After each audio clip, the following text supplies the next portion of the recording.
Mimi niko nakuja. Kata simu yako. Mimi ndio nimefika, hata angalia. Kupata baba anakuja kama skiza tune, bonyeza *811 *967 hash. *811 *967 hash.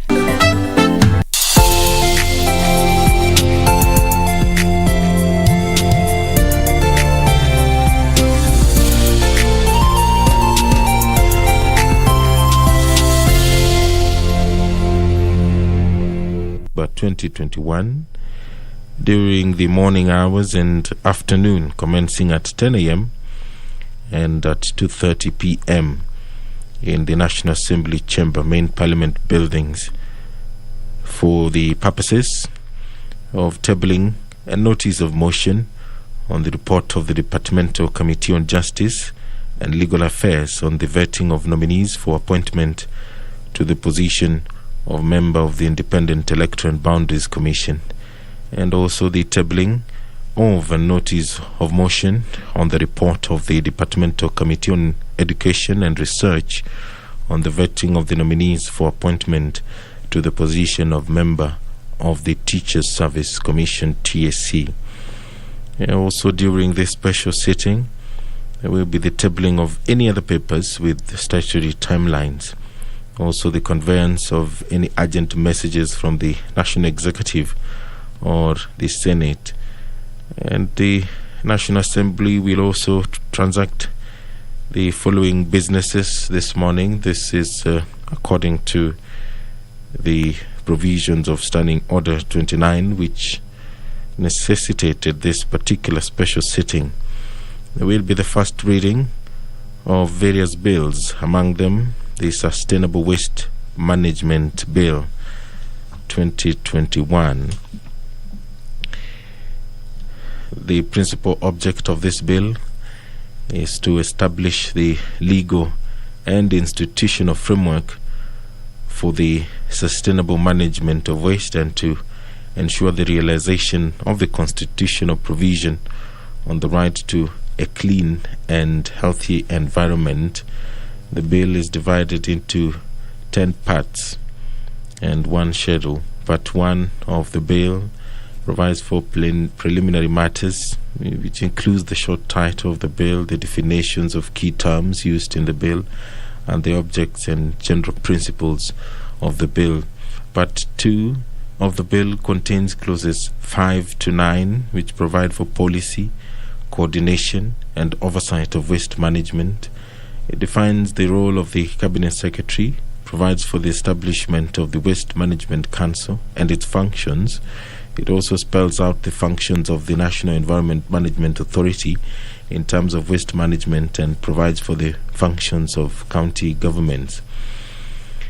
Part 3 of the bill contains clauses 10 to 14, which provides for measures and actions including the role of the Cabinet Secretary and county governments regarding policies, regulations and standards, as well as the administration of take-back schemes, the extended producer responsibility of entities engaged in the production, conversion and importation of products and packaging, and the establishment and administration of material recovery facilities.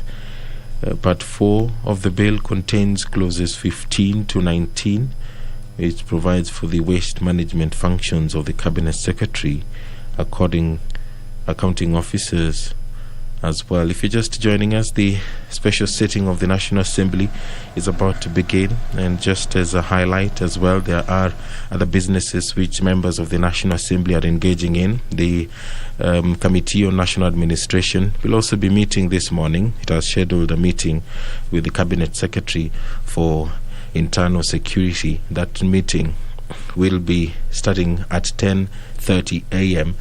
and the broadcast will switch to that side, and it will continue, however, here on Bunge TV, the proceedings of these special sittings. Let us pray. Almighty God, who in your wisdom and goodness have appointed the office of leaders and parliaments for the welfare of society and the just government of the people, We beseech you to behold with your abundant favor as your servants whom you've been pleased to call to the performance of important trusts in this republic. Let your blessings descend upon us here assembled, and grant that we treat and consider all matters that shall come under our deliberation in so just and faithful a manner as to promote your honor and glory, and to advance the peace, prosperity, and welfare of our country and of those whose interests you committed to our charge. Amen.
So here comes ring the division bell for quorum.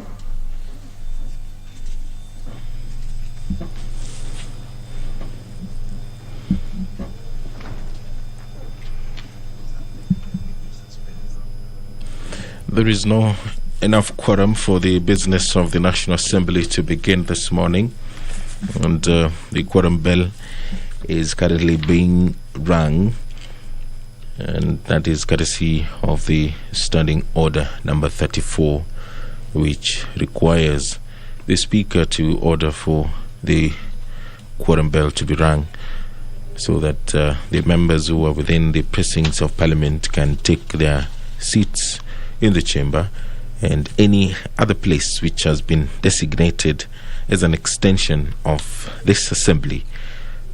And until that is attained, then we'll continue looking at the order of business this morning. Just a quick reminder, the National Assembly Committee on Administration and National Security will also be meeting this morning, and it has invited the Cabinet Secretary for Interior and Coordination of National Government.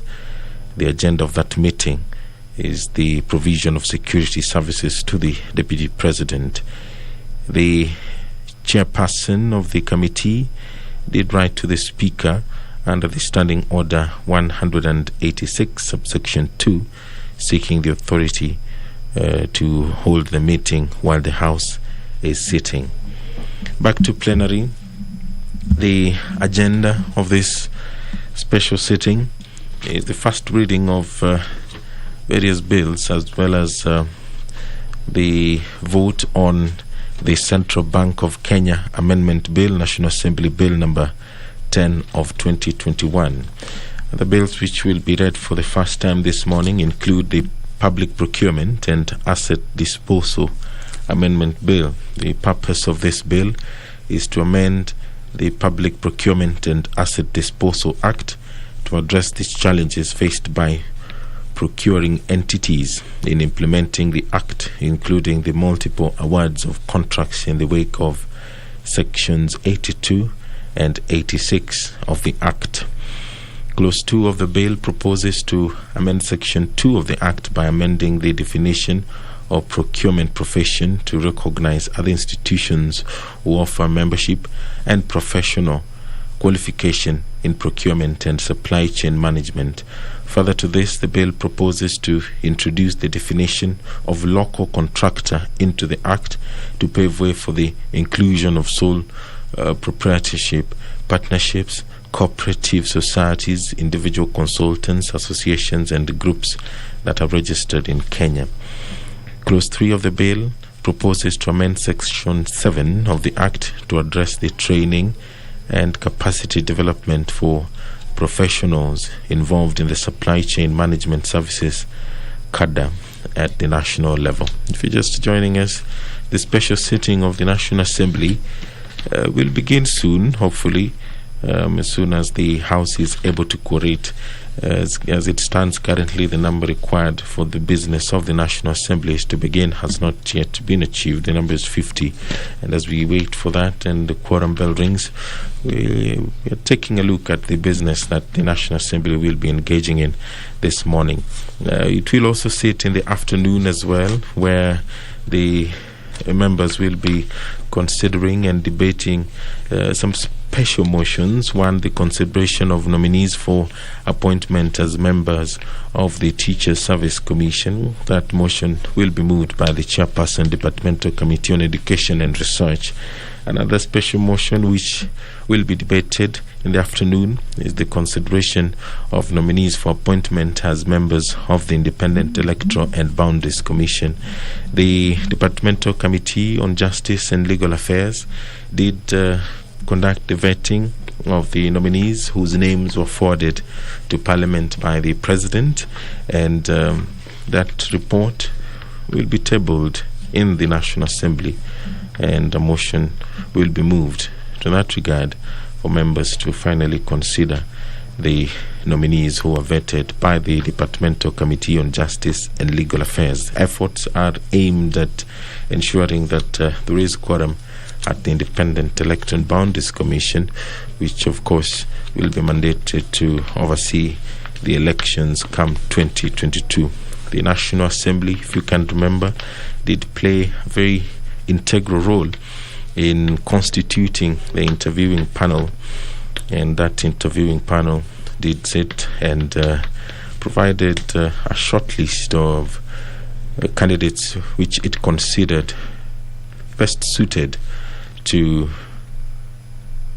perform the duties of commissioners at the Independent Electoral and Boundaries Commission. And that particular process comes to a head this afternoon when members consider the final list which was forwarded to Parliament by the President. The Universities Amendment Bill 2021 will also be read for the first time this morning.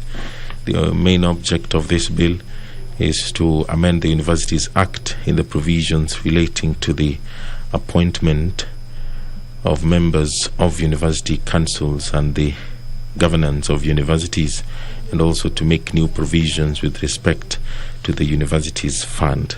There are several clauses in this bill, 20 of them, and Clause 3 of the bill proposes to amend Section 20 of the Act to empower the Commission to recommend suitable institutions for declaration as constituent colleges of universities. Clause 4 of the bill proposes to amend Section 24 of the Act to regulate the institutions offering specialized degrees. Clause 5 of the bill proposes to amend Section 25 of the Act to provide for the declaration of institutions of the stature of national polytechnics to be technical universities. Clause 6 of the Universities Amendment Bill proposes to replace Section 26 of the Act in order to ensure attention to viability in the establishment of universities at county level. Clause 7 of the bill proposes to amend Section 28 of the Act to allow the Commission publish the names of accredited foreign universities on the Commission's website and 2 papers of national circulation to reduce costs. Clause 8 of the bill proposes to amend Section 35 of the Universities Act to clarify the procedure for the publication of university statutes through the Cabinet Secretary and to harmonize the provisions on the appointment of certain members of the university administration.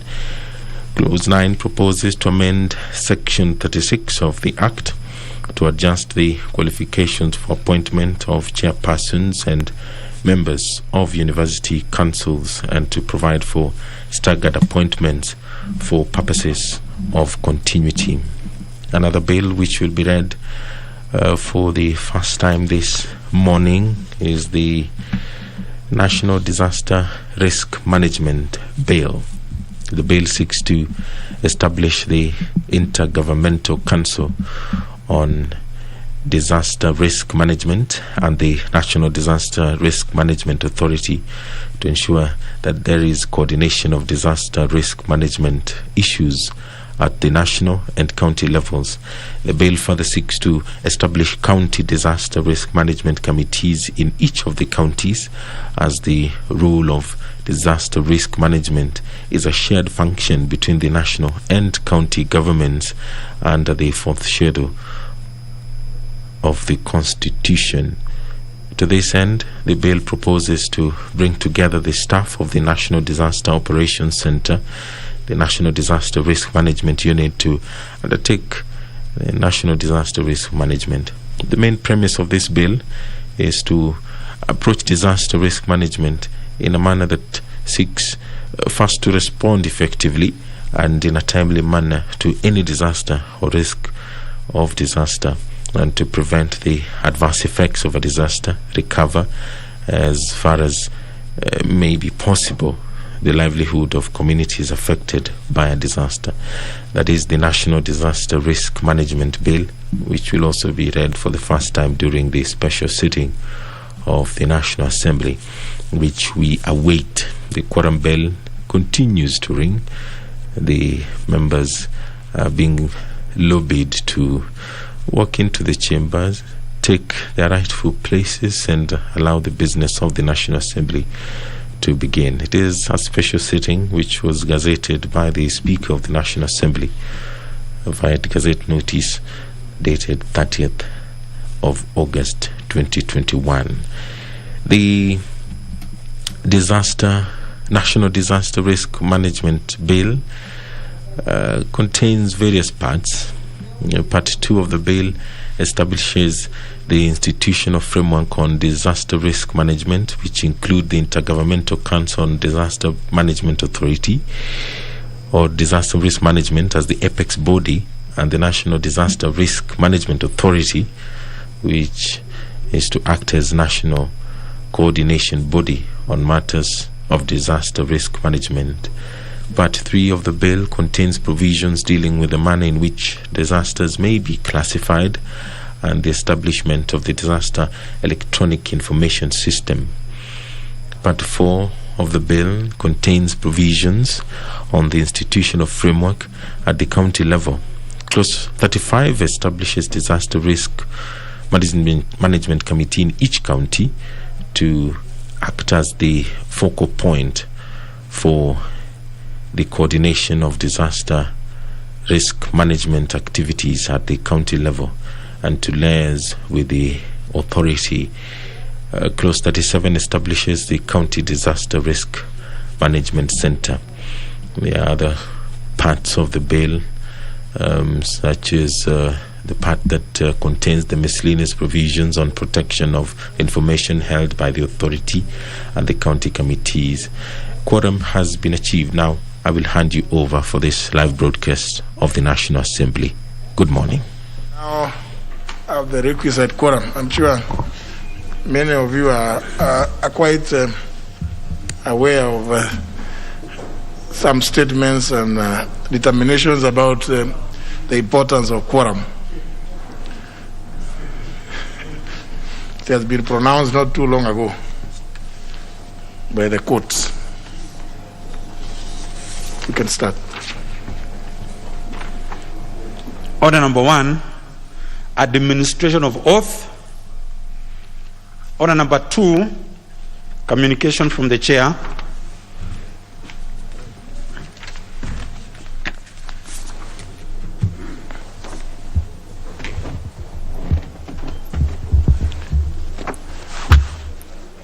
Honourable members, I take this opportunity to welcome you to the special sitting of the House of today, Wednesday, 1st of September 2021, which has been convened pursuant to the provisions of Standing Order number 29, relating to the procedure for convening of special sittings of the House during recess.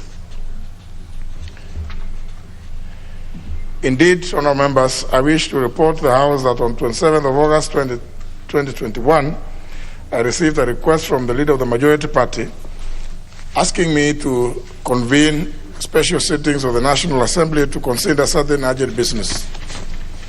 Honourable members, having taken cognizance of the urgency of the business so specified in the request by the leader of the majority party, acceding to the request to convene today's special sittings, Wednesday, 1st of September 2021, commencing at 10 a.m. for the morning sitting and at 2:30 p.m. in the case of the afternoon sitting. Consequently, and in keeping with the requirements of Standing Order 29, I did gazette the said special sittings of the House via Kenya Gazette Notice number 9078 of 30th of August 2021. In this regard, the sittings of the House this morning and afternoon are properly convened. As specified in the said gazette, the purpose of the sittings is as follows. Number 1, tabling of the report of the Departmental Committee on Justice and Legal Affairs on the vetting of nominees for appointment to the positions of member of the Independent Electoral Boundaries Commission, in brackets IEBC, and notification of the attendant notice of motion. Number 2, tabling of the report of the Departmental Committee on Education and Research on the vetting of the nominees for appointment to the position of member of the Teacher Service Commission, brackets TSC, and notification of the attendant notice of motion. 3, tabling of any other papers with the statutory timelines. 4, conveyance of any other urgent messages from the National Executive and all the Senate, which I will do during the afternoon sitting. 5th, first reading of the following 5 bills. A, the Sustainable Waste Management Bill, National Assembly Bill number 22 of 2021. B, the National Disaster Risk Management Bill, National Assembly Bill number 28 of 2021. C, the Public Procurement and Asset Disposal Amendment Bill, National Assembly Bill number 32 of 2021. D, the Universities Amendment Bill, National Assembly Bill number 35 of 2021. And E, the Public Procurement and Asset Disposal Amendment Bill, number 2 Bill, National Assembly Bill number 36 of 2021. 6, voting on the motion for special reading of the Central Bank of Kenya Amendment Bill, National Assembly Bill number 10 of 2021, whose debate was concluded on the 11th of August 2021. 7, consideration of special motion on appointment of nominees to the position of member of the IEBC. 8, consideration of special motion on appointment of nominees to the position of member of the Teacher Service Commission. Honourable members, for the convenience of the House, the last 2 items that I have mentioned will be considered during the afternoon sittings. Having said that, may I remind the House that today's sittings have come at a time when the country is experiencing an increase in the number of cases of COVID-19 pandemic infections. In this regard, I urge honourable members to strictly adhere to the Ministry of Health's protocols issued for the prevention and control of the pandemic. In particular, honourable members are advised to observe social distance, while in the chamber and in the other facilities, have our face masks properly worn at all times, strictly sit only in the designated places in the chamber, and avoid changing seats or having close physical interactions. The House is accordingly guided, and I thank you now, members.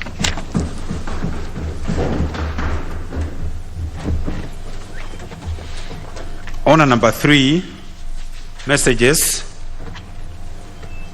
Order number 4, petitions. Order number 5, papers. Leader of the majority. Honorable Speaker, I beg to lay the following papers on the table of the House today, Wednesday, September the 1st, 2021, in the morning sitting. Number 1 is the legal notice number 115 of 2021 relating to income tax exemption on the send-off package paid to employees of the Kenya Airways Limited from the National Treasury and Planning, which to be referred to the Committee on Delegated Legislation. Number 2, the monetary policy statement for June 2021 from the Central Bank of Kenya. Number 3, reports of the Auditor General and financial statements in respect to the following institutions for the year ended 30th of June 2019 and the certificates therein. A, Tetu Technical and Vocational College. B, Kieni Technical and Vocational College. C, Kaimosi Friends University College. But D, Kirwa Technical Training Institute. But E, the Kenya Tourism Board. But F, the Pest Control Products Board. G, the National Youth Council. H, Kenya National Bureau of Statistics. I, Kenya Ferry Services Limited. J, Bombers of Kenya. K, Kenya Veterinary Vaccines Production Institute. L, the Lamu Water and Sewage Company Limited. M, the Trans Nzoia County Public Service Board. And N, the County Assembly of Tana River Car Loan and Mortgage Scheme Fund. The number 4, the reports of the Auditor General and financial statement in respect to the following institutions for the year ended 30th of June 2020. Number A, the Kenya National Bureau of Statistics. Number B, Jaramogi Oginga University of Science and Technology. And number C, the Agriculture and Food Authority. Thank you, Honorable Speaker.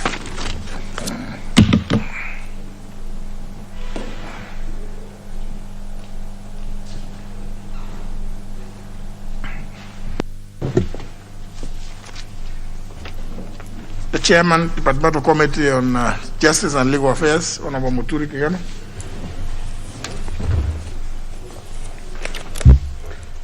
Honorable Speaker, I beg today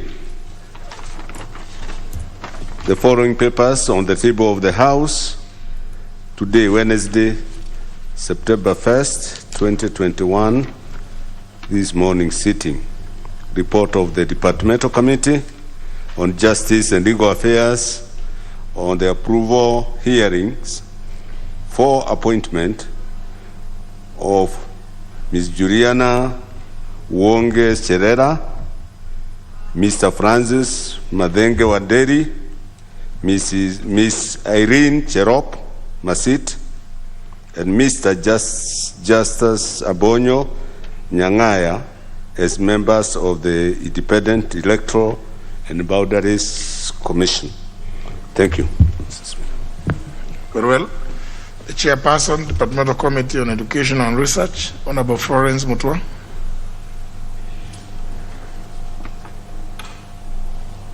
You don't have a card? Yes. Thank you, Mr. Speaker. Honorable Speaker, I beg to lay the following papers on the table of the House today, Wednesday, September 1st, 2021, morning sitting. Report of the Departmental Committee on Education and Research on the vetting of nominees for appointment to the Teachers Service Commission of Dr. Nicodemus Ojuma Anyang, Ms. Christine K. Kahindi, Ms. Sharon Jelagat Kisire, Ms. Ansenta G. Wafuko, and Mr. Salesa Adano Abudo as members of the Teachers Service Commission. Thank you, Mr. Speaker. Roll. Next order. Order number 6, notices of motion. The Chairman, Departmental Committee on Justice and Legal Affairs.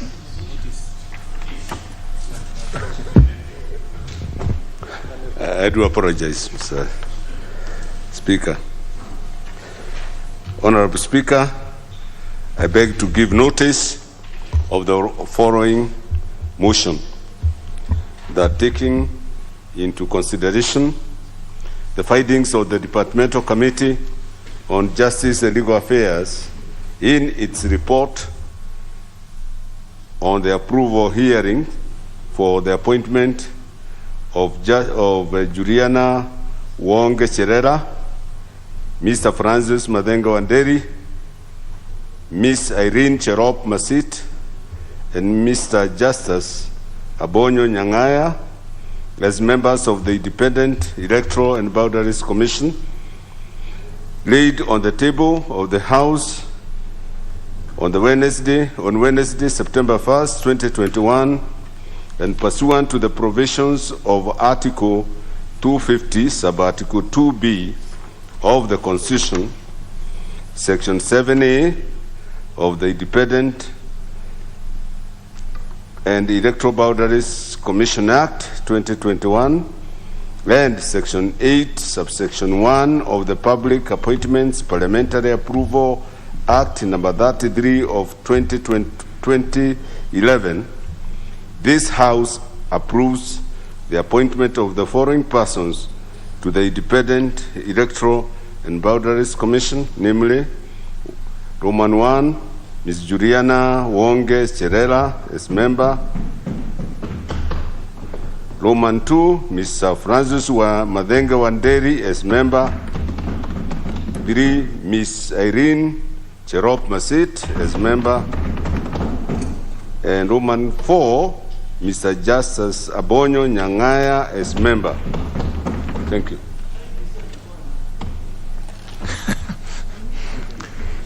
Very well.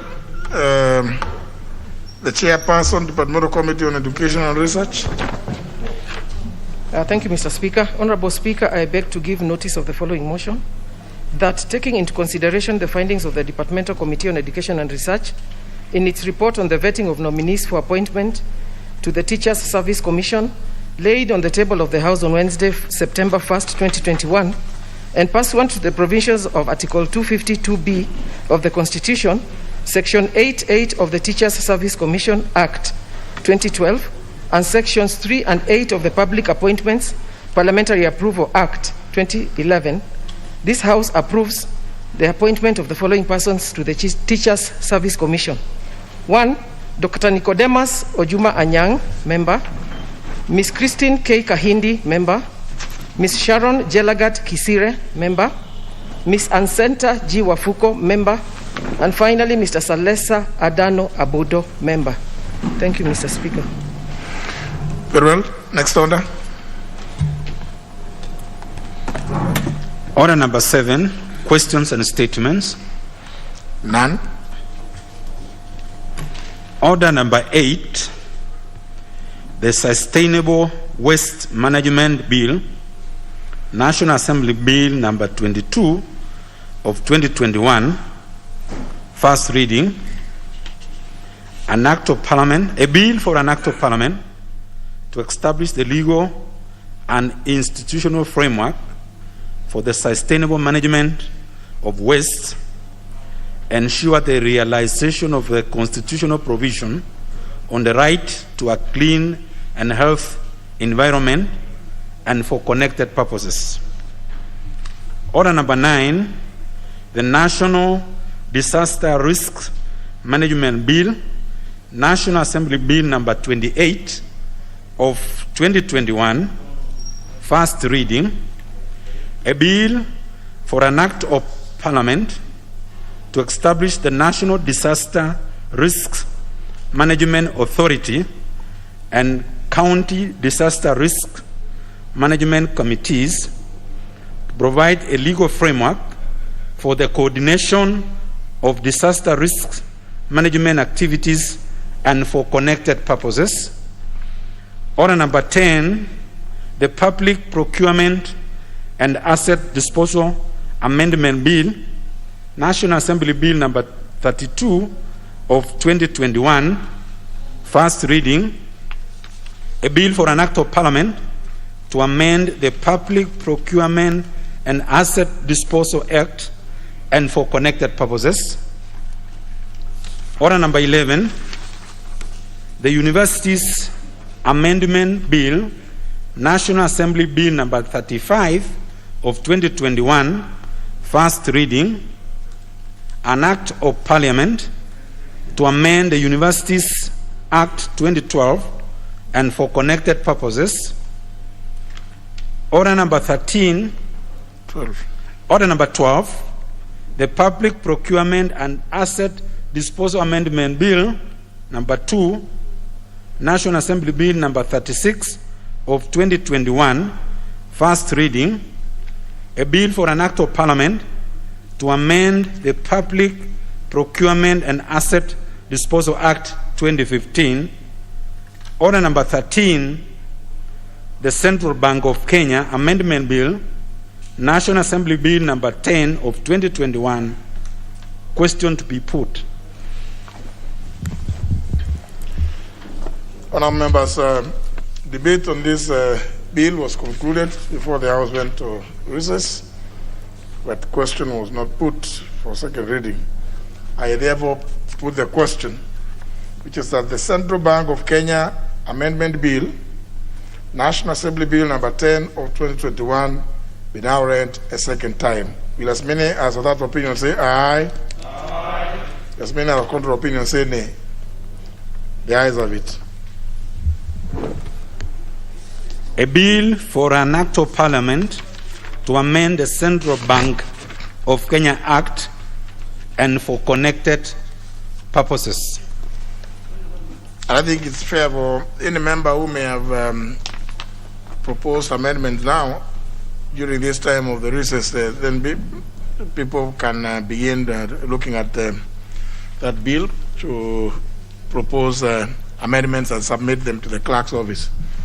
Yes, Honorable Dwele.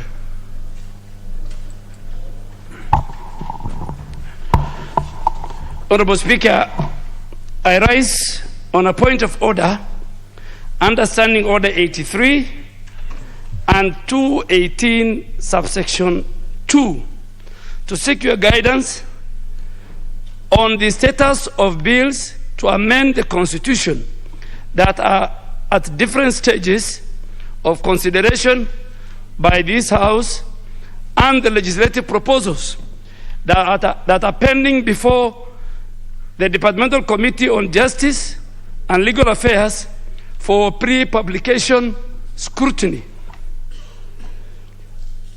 Mr. Speaker, I ask this in the light of the judgment of the High Court and the Court of Appeal in the Constitution of Kenya Amendment Bill 2020, the BBI Bill on the Basic Structure Application. Honorable Speaker, to refresh the mind of the members in this House, the High Court and the Court of Appeal decision on the BBI Bill did uphold as follows on the basic structure. 1, that the basic structure doctrine is applicable in Kenya. 2, that the basic structure doctrine limits the amendment power set out in Articles 255, 256, and 257 of the Constitution. 3, that the basic structure of the Constitution can only be altered through primary constituency power, which include 4 sequential processes, which are civic education, public participation, constituency assembly, debate, and a referendum. Honorable Speaker, as you are further aware that there are at least 7 published bills proposing to amend the Constitution before the House, which are at different stages in the House. And the Speaker, the bills include 1, the Constitution of Kenya Amendment Bill 2019 by the Honorable Florence Mutua, the Constitution of Kenya Amendment Bill number 2 of 2019 by the Honorable George Kariuki, the Constitution of Kenya Amendment Bill number 3 of 2019 by the Honorable Gladys Bose Sholei. 4, the Constitution of Kenya Amendment Bill number 4 of 2019 by the COIC Committee, the Constitution of Kenya Amendment Bill number 5 of 2019 by the COIC Committee, the Constitution of Kenya Amendment Bill number 6 by the Honorable Vincent Kemosi, and number 7, the Constitution of Kenya Amendment Bill by the COIC Committee. Honorable Speaker, in summary, these bills amend various provisions of the Constitution and provide, among others, A, change of timelines of nomination of members to Parliament so that it is done after the general election. 2, include Kenya's diaspora as special groups under Article 97. 3, increase in the number of elected women members of the National Assembly from the current 47 to 136. 4, amend Article 152 to provide that the President shall appoint cabinet secretaries from among members of Parliament. And 5, amend Article 90 of the Constitution to make provisions for political parties to nominate to the National Assembly and the Senate presidential and deputy presidential candidates who lose in the general election. Honorable Speaker, there are also several legislative proposals to amend the Constitution that are pending before the Committee of Justice and Legal Affairs for pre-publication scrutiny, or before the Budget and Appropriation Committee for financial analysis. Mr. Speaker, some of them touch on various items, including the establishment of the position of a Prime Minister, his 2 deputies, who shall be from the largest political party in the National Assembly, and to provide that the Prime Minister and the 2 deputy Prime Ministers shall be appointed by the President with approval of the National Assembly.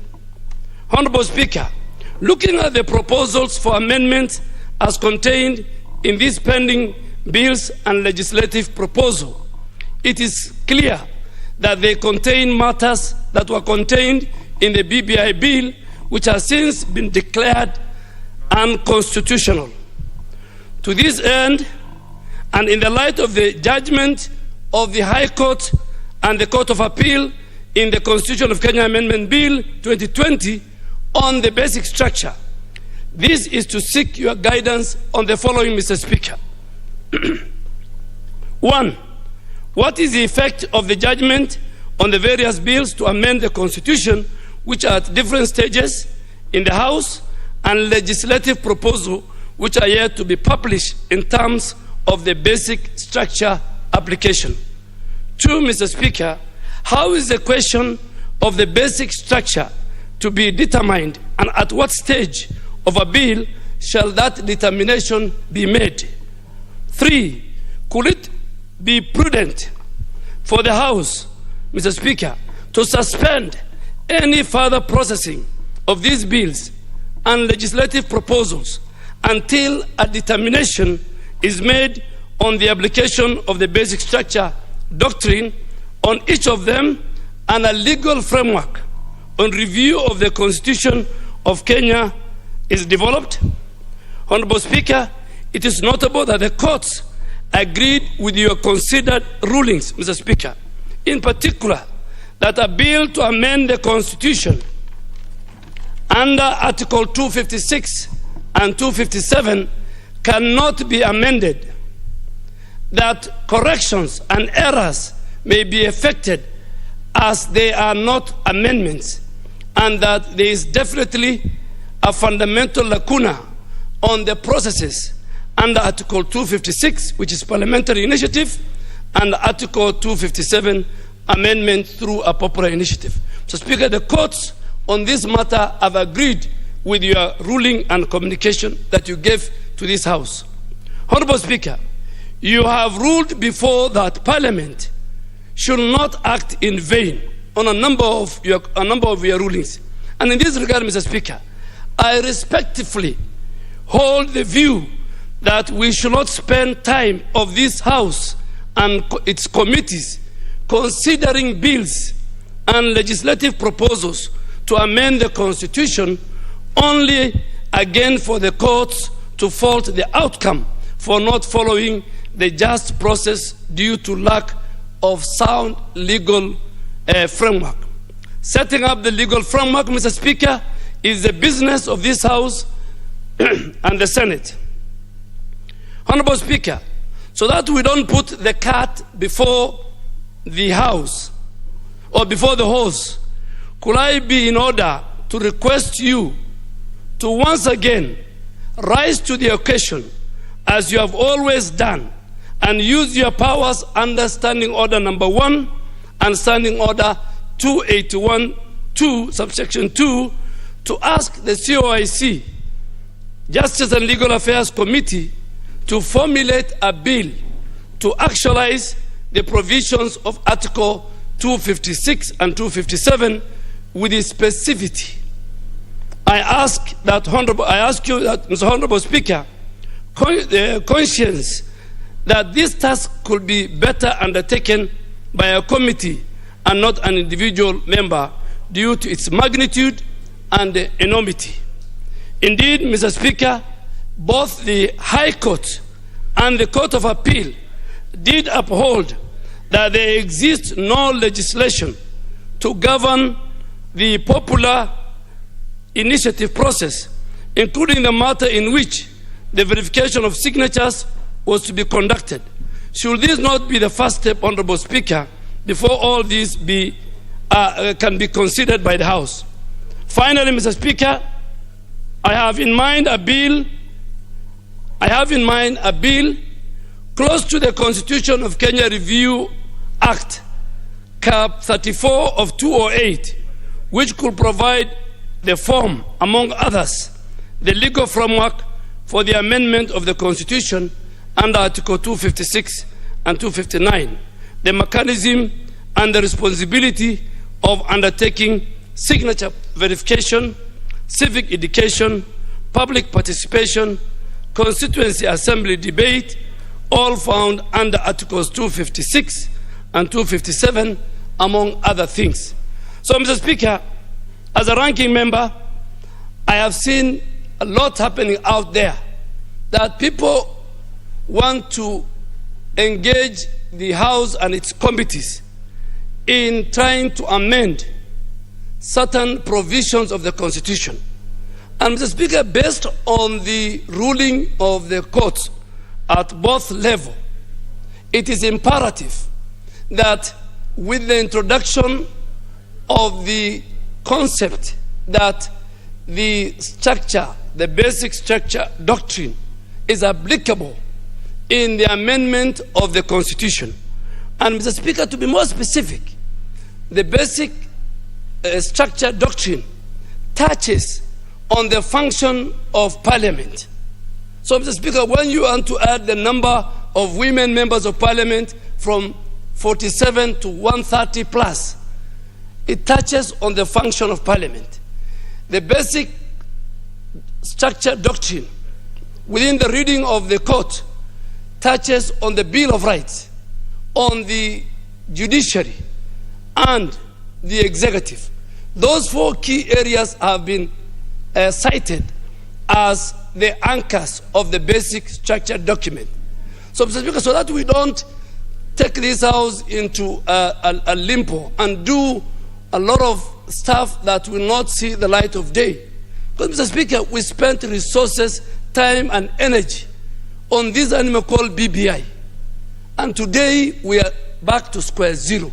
We don't want the same shenanigans and the same issues to be taken through this House. So, Mr. Speaker, you have risen to the occasion a number of times. We will ask you to guide this House, Mr. Speaker, and even ask the leader of majority that I think the first thing on the table before we do anything else, let us dispose of and ask even the Senate to dispose of very fast the bill, I think that was supposed to set the process of the referendum, the legal framework on these signatures. So, Mr. Speaker, I beg to submit and request your considered ruling, and I'm sure you have enough time between now and 21st before we come back. So, Mr. Speaker, we really want you to make a ruling, just like Judge Odunga and Judge and his team, just like Judge Musila and his team. Mr. Speaker, Kenya must remember you. Kenya must remember you, Mr. Speaker. You are coming at the tail end of the term of Parliament. I am sure those judges, the 5 and the 7, both in prominent law schools in Kenya and globally, their judgment will be celebrated. Their judgment will be used as an authority for many postgraduate law students on constitutionalism. Mr. Speaker, Speaker Muturi has been known for his ruling. Mr. Speaker, I want you to join the ranks and the file of those 12 judges and make a ruling. And you come from the judiciary. Join your colleague in protecting this house from those who want to bring amendments. Please protect the house and tell this house that the interpretation of the doctrine, the basic structure doctrine is applicable, because this house is not outside the framework of this our boundary. Mr. Speaker, rise to the occasion. Use standing order 1, use standing order 218 and subsection 2. The Speaker, I have, in preparing these arguments, the Speaker, I have gone into the many rulings you have made. You know, Honorable Rachel, when you say it's enough, you don't know how much time I've spent in reading this and studying this. So if you did not do that, then you have your space and sit down. Let me finish. I spent time to study this. It's not something, I'm not arguing on a pedestrian argument. My argument is based on law. So you should give me my space, and the Speaker will give you a time, if at all you have done a research. So, Mr. Speaker, this matter, I have looked at it, and I have seen the bills, I have read the bills, and I've said, how do we move? And Mr. Speaker, finally, Mr. Speaker, when I was the leader of majority, Mr. Speaker, and you are my witness, a number of pieces of legislation were annulled by courts, by the judiciary. Some of them on the basis of public participation, some of them on many reasons. So I'm not talking from a dark room, I'm talking from experience.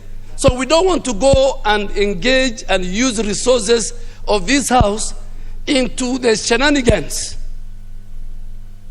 and the intimidation and the bribery and the coercion that was synonymous with the BBI train. We don't want that again, Mr. Speaker, to be brought. I submit and wait for your considered ruling when we come back, Mr. Speaker. Thank you, Mr. Speaker.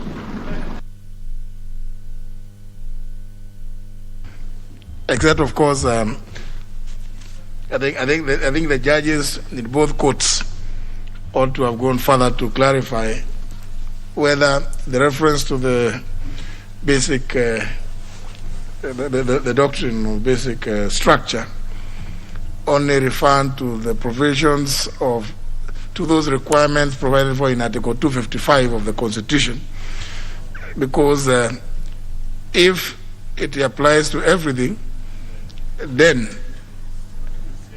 everybody, including the judiciary itself and the highest office, which advised the president to dissolve parliament for not doing something about the Constitution, then they would have to tell us, how are we to do it if we can't touch it? How are we to ensure not more than 2/3 of either gender are represented here, as required in Article 27 of the Constitution, clauses 6 and 8? And how are we also to ensure the provisions of Article 81 on the electoral system shall ensure that no more than 2/3 of either gender are represented in any appointive and elective offices? And then notwithstanding the efforts the Honorable Duale himself made, both in this 12th Parliament and in the 11th Parliament, to try and making an attempt to actualize that. And the entire House, indeed, without success. And then, because Article 27 is in the Bill of Rights, how then were we? How can then the same judiciary claim that Parliament has failed without explaining what it is we were supposed to have done? Is it Parliament responsible for the electoral system? If you look at the provisions of Article 81, the electoral system shall ensure. That is not Parliament. Parliament is not the electoral system.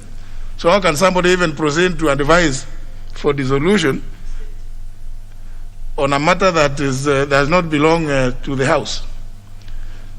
So there are certain other issues that I think have not been clarified, and I believe it is a matter which is still quite murky. Has not quite been clarified. What basic structure? If you mean if they wanted to be direct, it's that to say the issues provided for in Article 255, yeah, which require a popular initiative, and then go ahead and fault that system, the method that was used then, and say then it shouldn't happen this way. But then you don't just go and say basic structure applies, but you don't say this basic structure. If you read the Constitution itself, it is the provisions, all those matters referred to in Article 255, the term of the President, the functions of Parliament, the independence of the judiciary, Chapter 4, national values, Article 10, because all of them are specified in Article 255. Nothing should have stopped them from going further to just indicate that this is what we are talking about, and then go ahead and fault the method used to try and get that bill through. But I think it's a matter that requires, I think, a lot of reflection, and maybe we haven't seen the last of it, because, of course, there is a matter. There is the other matter which is before court, advising because they advise the president to dissolve Parliament for having not implemented the principle of not more than 2/3 of the agenda, which is in Chapter 4. So if we can't touch it, if we cannot touch it, how then are we supposed to? How can we be blamed? So it's I think people should not eat their cakes and still have bits of it. The leader of majority, I see you want to say something. Yes, sir. Thank you, Honorable Speaker. I wish to thank my predecessor for raising this issue, because it's disturbed some of us. When you go through the political process that was involved in both the High Court and the Court of Appeal, because it's a blend between politics and the law, you get a confusion that has now been brought to the country. At the very basic level, which you might wish to consider within your ruling, and I'm sure it will be canvassed in the Supreme Court, is the sheer admission by the Court of Appeal that they themselves are not properly constituted. Because if IBC was not queried at the point of verifying the signatures, the same IBC supervised the elections for the President of the Court of Appeal, who appointed the bench. So if the President of the Court of Appeal is in office illegally ab initio, then surely the Court of Appeal did not have jurisdiction to look after this matter. So we need to look at a number of the things that even their own judgment could well be the subject matter of a challenge. By going back, perhaps to the High Court, which may not have that challenge, we seem to have introduced a new 255A. Because we are in Bomas. We are in this process of the 2010 Constitution. And the prayers by the stakeholders was, now that we are coming up with a new Constitution, how do we protect it from being dismembered progressively by Parliament and by other bodies, progressively like had happened with the 1963 Constitution? And I remember those discussions. And members said, of the stakeholders said, let's identify. In fact, that's when I've heard first about this basic structure. Let's identify the very core items that cannot be changed without going back to the people who have the sovereign power and all those who are listed. And then everything else was said, anything else, Parliament can do it, any person can do it, so long as it does not touch on the items that were listed in Article 255. But politics being what it is, it's now led the cause to be politicized, and they've now gone to import some things from India, some things from other jurisdictions, who operate on a totally different system.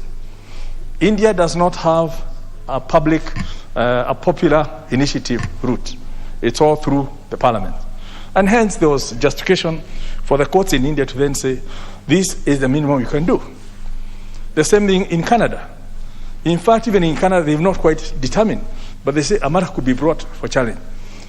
And if you then compare with where we get most of our, because we adopted this American system, and if you look at the making of the American Constitution, the framers of that Constitution,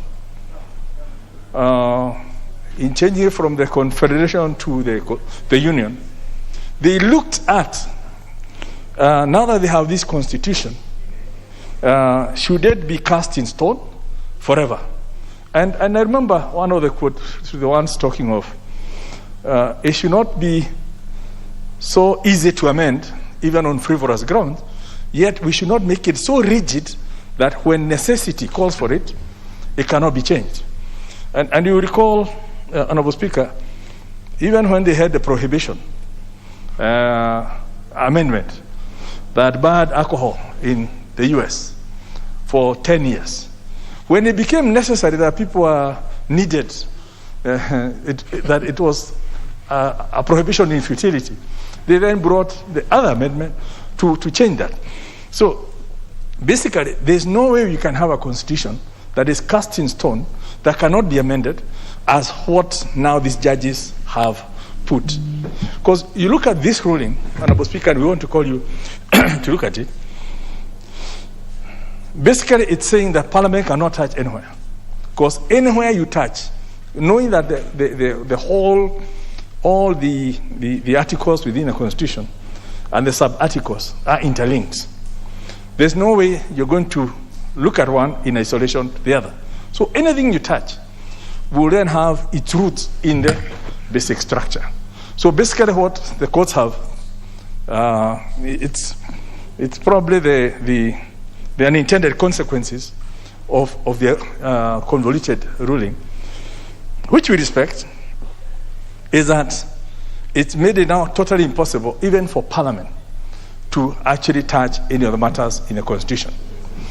My worry is that this could be extended even on some of the laws that we are making, because they'll be told that this law touches on a certain right that is tied to something in the Constitution that touches the basic structure. And hence we could go on and on. Like, for example, you remember that convoluted obiter in one of the judgments that on interpretation of whether bills affect counties, that it's unimaginable that there's any law in Kenya that could be made that does not affect a county. And that was judge putting it. But we know what had actually been, the intention was a law that affects the functioning of a county, but not the people in a county. But you can see the broader interpretation or misguided or mischievous interpretation could well mean that we don't do anything in this house. So as you look at the issues that Honorable Duale has asked, I would like you to expand because it may well be that the future of Parliament is at stake. We have actually no job. We will leave it to the courts to amend the law, which they have done. They've actually amended the Constitution themselves by introducing matters that are in the Constitution, and yet they say nobody else can do it. Honorable Speaker, if you also look at one of the other things that has come out is that any amendment to the Constitution, so long as it touches on more than one part, should have motive questions. Now, I'm not sure how that will also affect. So if you're amending like 5 connectors, you need to have 5 bills in this house. Now, how do you even process them?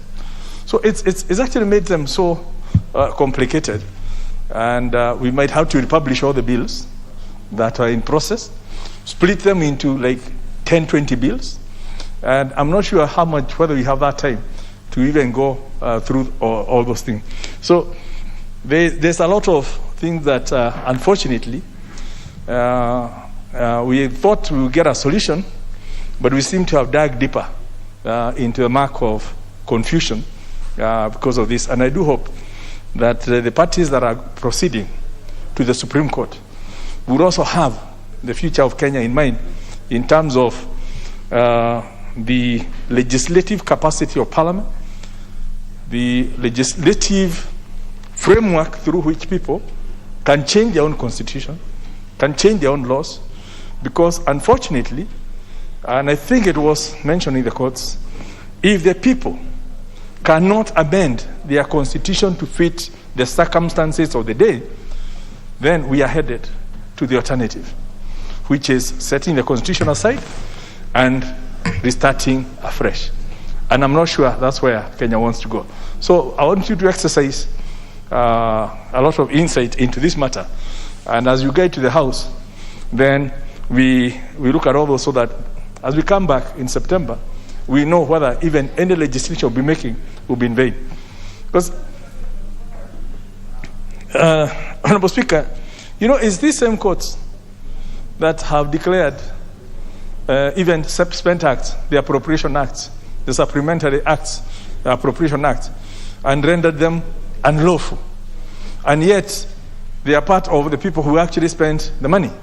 So I'm not even sure whether we should not be going to the courts and asking them to refund the money that they spent on a bill that they themselves declared illegal. And I think it's this almost cantankerous way of looking at things. People are not exercising in terms of what are the bigger implications. Where is the public interest in the decision they're making, right? That is perhaps putting us in this situation, which could be fueling in the frustration that people can not get what they want to get from the legal system because of it's now being captured. Then people will then go for the alternative, and that's not something we really want for this country. So I want to urge you, as you look through that, to let's bring up all these issues, so that if we need to have a meeting with the judiciary, so that they can see the implications of what they are doing, so be it. Thank you, Honorable Speaker. Or maybe perhaps clarify whether before we attempt any amendment to the Constitution, we need to go to them, kneel before them, and ask them: is this touching on the basic structure? So, and then we know also how long their processes take. You know, you'll be told, come for mention, come I don't know for what, and all that. But maybe these are all issues that honourable members, I think it's good for me to allow members to ventilate on. Honourable John Bundy. Thank you, Mr. Speaker. Mr. Speaker, I also want to thank Honorable Duale for bringing up this matter, that this House would engage its mind to this issue. And Honorable Duale specifically sought your intervention and probably ruling on how do we proceed with various legislations that are before this House, that is the proposed constitutional amendments, Mr. Speaker, and we have a number of them. Mr. Speaker, I think I don't want to really discuss the rulings and the judgments of the courts, both the Court of Appeal and the High Court, because I think if we were to do that, then we would follow another procedure to be able to do that. But, Mr. Speaker, I think what I would ask you to consider is that this House, the power of this House to legislate must remain. Whatever happens, this House has a legitimate legislative power and authority vested on it by the people of Kenya through enactment of the 2010 Constitution that cannot be taken away. So whatever the courts have said, whatever the various judges have ruled, the power to legislate must remain with this House, Mr. Speaker. That is my starting point. Secondly, Mr. Speaker, and following in line with what the Leader of Majority said, that if we can have a constitution that the people cannot amend, that to me becomes constitutional slavery. And I don't think the people of Kenya are ready to be put to slavery of whatever kind. And so, Mr. Speaker, regardless of what judges say, regardless of what which court says, the people of Kenya cannot accept slavery. So that is also something that I think needs to come out very clearly. Mr. Speaker, you are right. I'm not a lawyer, but I'm an intelligent Kenyan. I'm an educated Kenyan, and I have taken my time really to read and understand exactly what the courts have been saying on this doctrine of basic structure. Mr. Speaker, I'm still at a loss. I really don't know whether they are referring to these protected clauses in the Constitution, which the people of Kenya didn't want Parliament to be the only sole body making decision on. Because then, that is why the popular initiative and referendum, it's not just popular initiative, Mr. Speaker.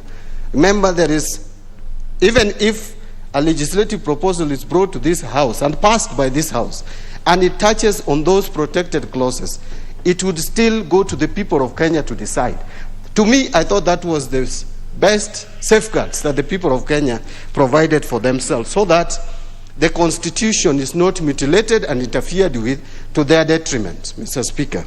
But now when you put brakes, you apply brakes, even to these very people of Kenya, to make a determination on the same clauses, Mr. Speaker, then the question is, was it the intention of the people of Kenya to have a constitution that cannot be amended by anybody?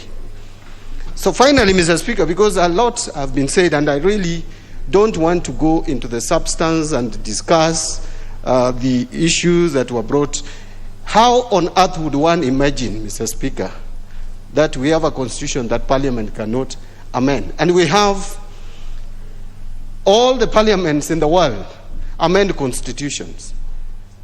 So it cannot be that people's representatives can only make statute amendments and not amendment to the supreme law. We can. That is why we are the people's representatives. But there is that safeguard of protecting certain clauses is again basic in many jurisdictions. So, Mr. Speaker, people have called it names. It has been called judicial activism. I think the people of Kenya going forward will need to ask whether when we talked about dictatorship, that what we had in mind is only dictatorship by the executive.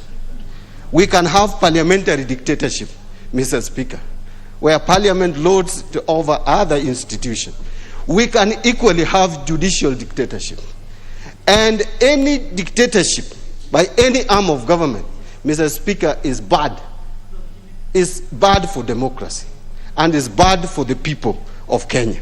We don't want executive dictatorship. We don't want a president who thinks he's a god. We don't want parliamentary dictatorship where, Mr. Speaker, you would appear like the god of this country. We equally don't want judicial dictatorship where judiciary thinks they are god. Any dictatorship, Mr. Speaker, is not good for this country. I thank you, Mr. Speaker. Well, obviously, the chair of JLAC would take precedence, isn't it? No. Thank you, Mr. Speaker. I will now follow the rest. Now will go as per the because. Thank you, Mr. Honorable Speaker. Duale at the first bite because he was the one who raised the issue, and then we have dealt now with the issues of the Constitution. The ranking member. Article 108. I thank the ranking member for raising this matter. He came earlier and did not give any hint that he had this weighty matter coming up. Mr. Speaker, I agree with your sentiments. I agree with the sentiments of the leader of majority and the leader of minority. That what is happening today is that the courts are invading on the powers of the legislature.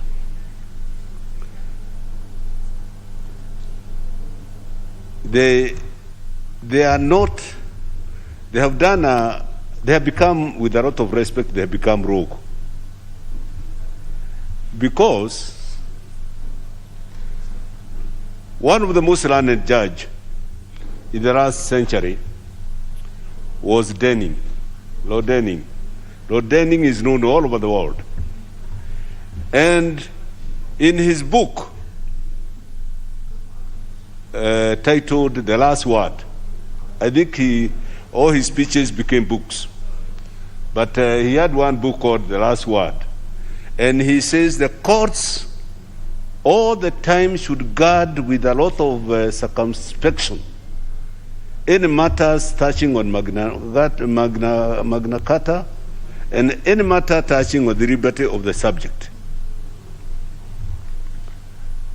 Another very learned judge, he was Chief Justice of Uganda in the 60s, Sir Udo Udoma. He was a Ghanaian. To declare the government of Obote, not the government of Uganda. One council called, I think it was called Abu Mayanja. Abu Mayanja went to court. It's Abu Mayanja against Uganda. And he asked the court to declare the government of Obote, not the government of Uganda. After he overthrew, I think they overthrew Kabaka. Kabaka is president, when he was assisted by Idi Amin. And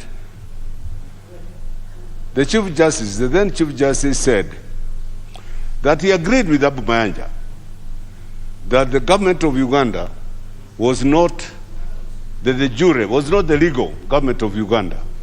But because it seemed to be in substantial control of the institutions of government, it was the de facto government of Uganda. He saved the country.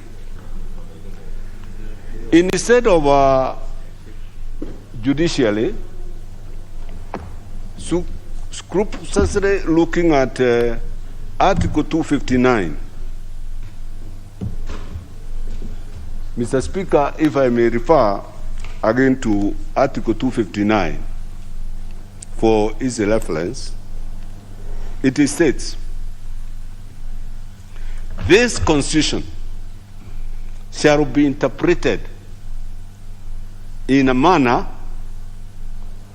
that it has several provisions. A is relevant here, promotes its purposes.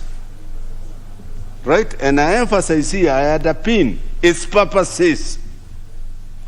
its purposes is for good governance in Kenya, right?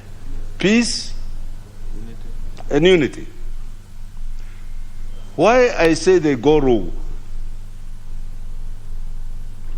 When they issue injunctions and what they call conservatory orders and the rest, left, right, center, when they say this house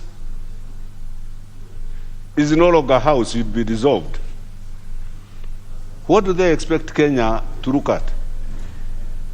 And when I have a lot of arguments on IBC.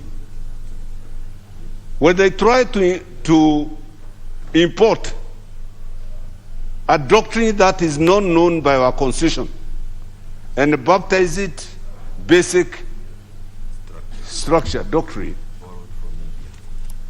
our constitution does not take into cognizance matters that Wajiko has not specified in Article 1.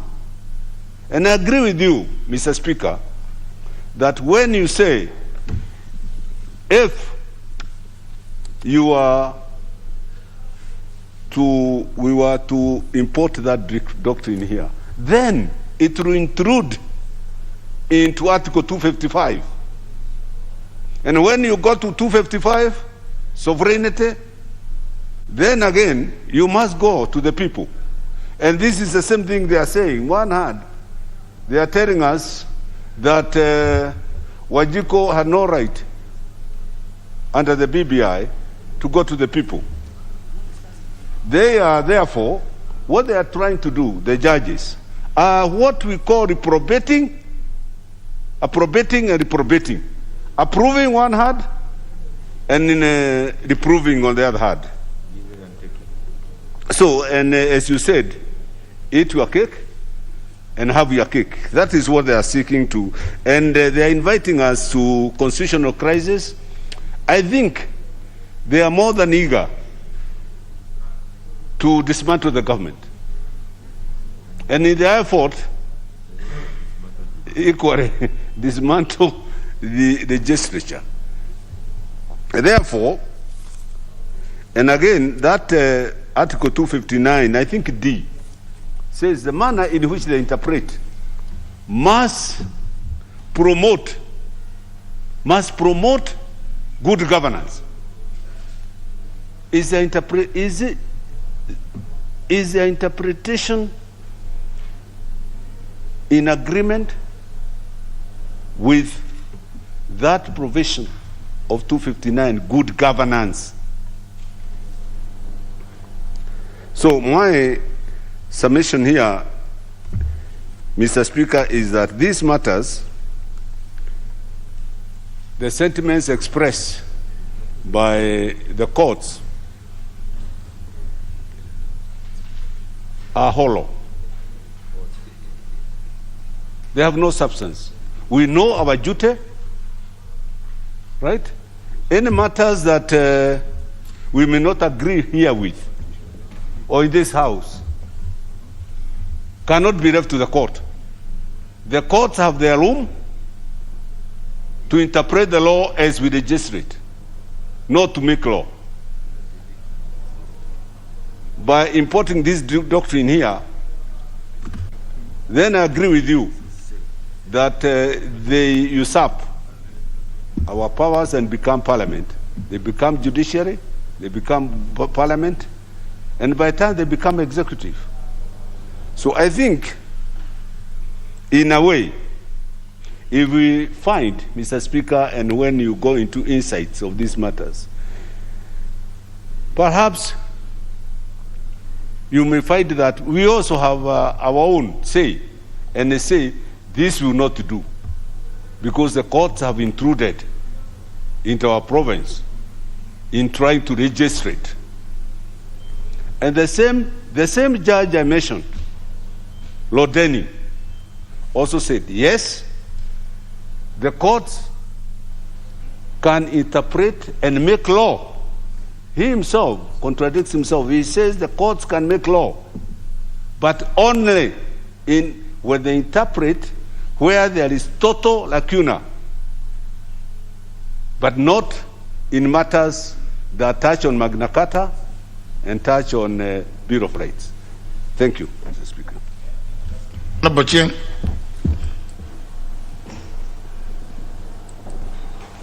Thank you so much, Mr. Speaker. Mr. Speaker, I want to thank the Honorable Duale for bringing such an important issue before you for a considered ruling. Mr. Speaker, remember, on the day of voting on the BBI bill in this House, I raised so many pertinent issues on which you made your considered ruling. Mr. Speaker, I would want to say that from where I come, and when Bombadi also comes, we say that when a mongoose catches the chicken, we chase the mongoose, but we also blame the chicken. What was it doing at the bushes where the mongoose is supposed to be? And so, on this matter, Mr. Speaker, we are dealing with an issue where the executive tried to mess up with the Constitution. That's the truth. And so, as you consider what Honorable Dola has told you, and I want you to separate those bills that are before this House today from what has been decided in the courts. Because these are very new bills. They don't touch on what the courts have said, in my opinion. And so I wouldn't imagine that the judgment given by both the two courts would stop us as a House from processing any bill, Mr. Speaker. But after saying so, Mr. Speaker, I would like to say also that there are things that are in the realm of politics and which must be left politics. Whether they are bad or good, they must be left politics. Then there are those things that are in the realm of the law that we would easily leave to the courts. Once we decide on those, Mr. Speaker, and doing a ruling, you should be able to do both, in my opinion, because you straddle both aisles, the politics and the law. That's why you guide us here, but your rulings are also considered as rulings that would be at the level of the High Court. So, Mr. Speaker, as you do that ruling, I would also want to put you to consider the following. One, the issue of whether the bills being proposed on this floor are amendment bills or they are repealing the Constitution, because that was an issue before the court. The courts were saying that the total effect of the 70 odd amendments in the BBI amounted to repeal, not amendment. And so in your doing a ruling, Mr. Speaker, I would like you to look at those two. The bills before this House, are they repealing or are they amending? It's my considered view that they are amending. And by amending, Mr. Speaker, I don't disagree with the Honorable Majority Leader, Mr. Speaker, that the courts are saying, if you are amending, and you propose to amend, for example, let me use an example of bringing in ministers to this floor of the House. The courts are saying, and I agree with them, deal with one issue in any amendment. Don't mix so many issues. You want to raise 30% of county monies, you want to change, to bring in ministers here, you want to do gender rule, it's a mix that no one can think about. What are you trying to do? You are trying to torpedo, you're actually trying to overturn the Constitution. In my mind, Mr. Speaker, I don't think the bills that are on this floor of the House, proposed by members, amount to what we saw being done in the BBI, Mr. Speaker. Mr. Speaker, on the issue of IBC, and I also want to again refer to what the Honorable Majority Leader said on this issue. The courts are very clear, Mr. Speaker, that we must distinguish between two things. Issues of policy, issues that require the IBC as a commission. The commissioners sitting as 7 of them, deciding on how one matter will go either way. Distinct from the issues that the IBC does in their administrative function. Like, for example, Mr. Speaker, people have been asking about Uganda by-elections. Because I came in here through a by-election, and that time the IBC had only 3 commissioners. The court said in their judgment that on matters where the IBC commission have no decisive vote, matters whose results are unpredictable because they don't belong to the IBC commission but they belong to the people, those ones, if the IBC did them, Mr. Speaker, the courts are saying you cannot fault IBC. And that is also the case with the election of the President of the Court of Appeal. The IBC's role there was not decide whether the Honorable Justice Musinga would be President or not. They were only facilitating the process, administrative process. And so the courts are saying those ones are okay. But where, for example, the commissioners sit and decide whether we will determine one way or the other in how we'll collect signatures, will decide one or the other on how the regulations look like, then that requires the IBC to be fully quorated or have quorum, as it were. So, Speaker, we need to distinguish those ones. So, Speaker, the courts are introducing something that is very unique, that I think we as Parliament must look at and see whether we want to comply with it or not. The issue of whether, if you are to touch the issues under Article 255, and you are going to do it through a popular initiative, you must do what was done before the 2010 Constitution came to be. Whether you must put together a Constituent Assembly. And if that be the case, Mr. Speaker, and if this House consider that to be an important matter, then we just need to make a law to provide for how we'll deal with the matters under 255. But we cannot say, for example, that the courts are wrong in saying that there are some issues in a constitution are so deeply entrenched that you cannot leave it to one individual. Because, Mr. Speaker, a popular initiative can be promoted by even a single individual. Mr. Speaker, you can imagine if David Ochieng would sit down and say that I'm proposing something to say that from the next elections or the next parliament will have 600 members of parliament, and you therein decide that Nairobi will now have 100 constituencies. Which tools do you have as an individual to determine that then this county will have 100, another will have 3, another will have 4? So the members, the courts, in my opinion, Mr. Speaker, were just reading the constitution holistically. They could have added, in my opinion, in especially deciding on how we can amend the constitution. Because I don't believe that every time we amend the constitution, we'll have to be going back to the courts and ask them, is this basic doctrine structure or not? That for me is wrong. We can't keep on going to the courts because they are saying that, on whether a matter belongs to the basic doctrine structure or not must be decided on a case-by-case basis. I don't know how many times we'll have to go to the courts to decide that. And Mr. Speaker, that's why I want to say that on this particular issue, this parliament should not have its hands tied on any issue before the sun. I believe this parliament can amend the constitution on any issue. Amend it, let us do our role, vote on it, let IBC deal with the issue. If IBC wants to go to court to determine whether an issue falls within that policy structure or not, should not be our business. Let us do our job. Let us not claim that we are being handcuffed in any way, yet I don't see that in the ruling of the court. Mr. Speaker, I would want us to, as a House, provide leadership on this matter. And how do you do this, Mr. Speaker? And this has been said before severally. The issue of putting the cart before the horse. What was difficult before the BBI was brought to this House, or before it was taken to the assemblies? What was difficult in this House passing a law on a referendum? What was difficult in us passing a law on how to process questions?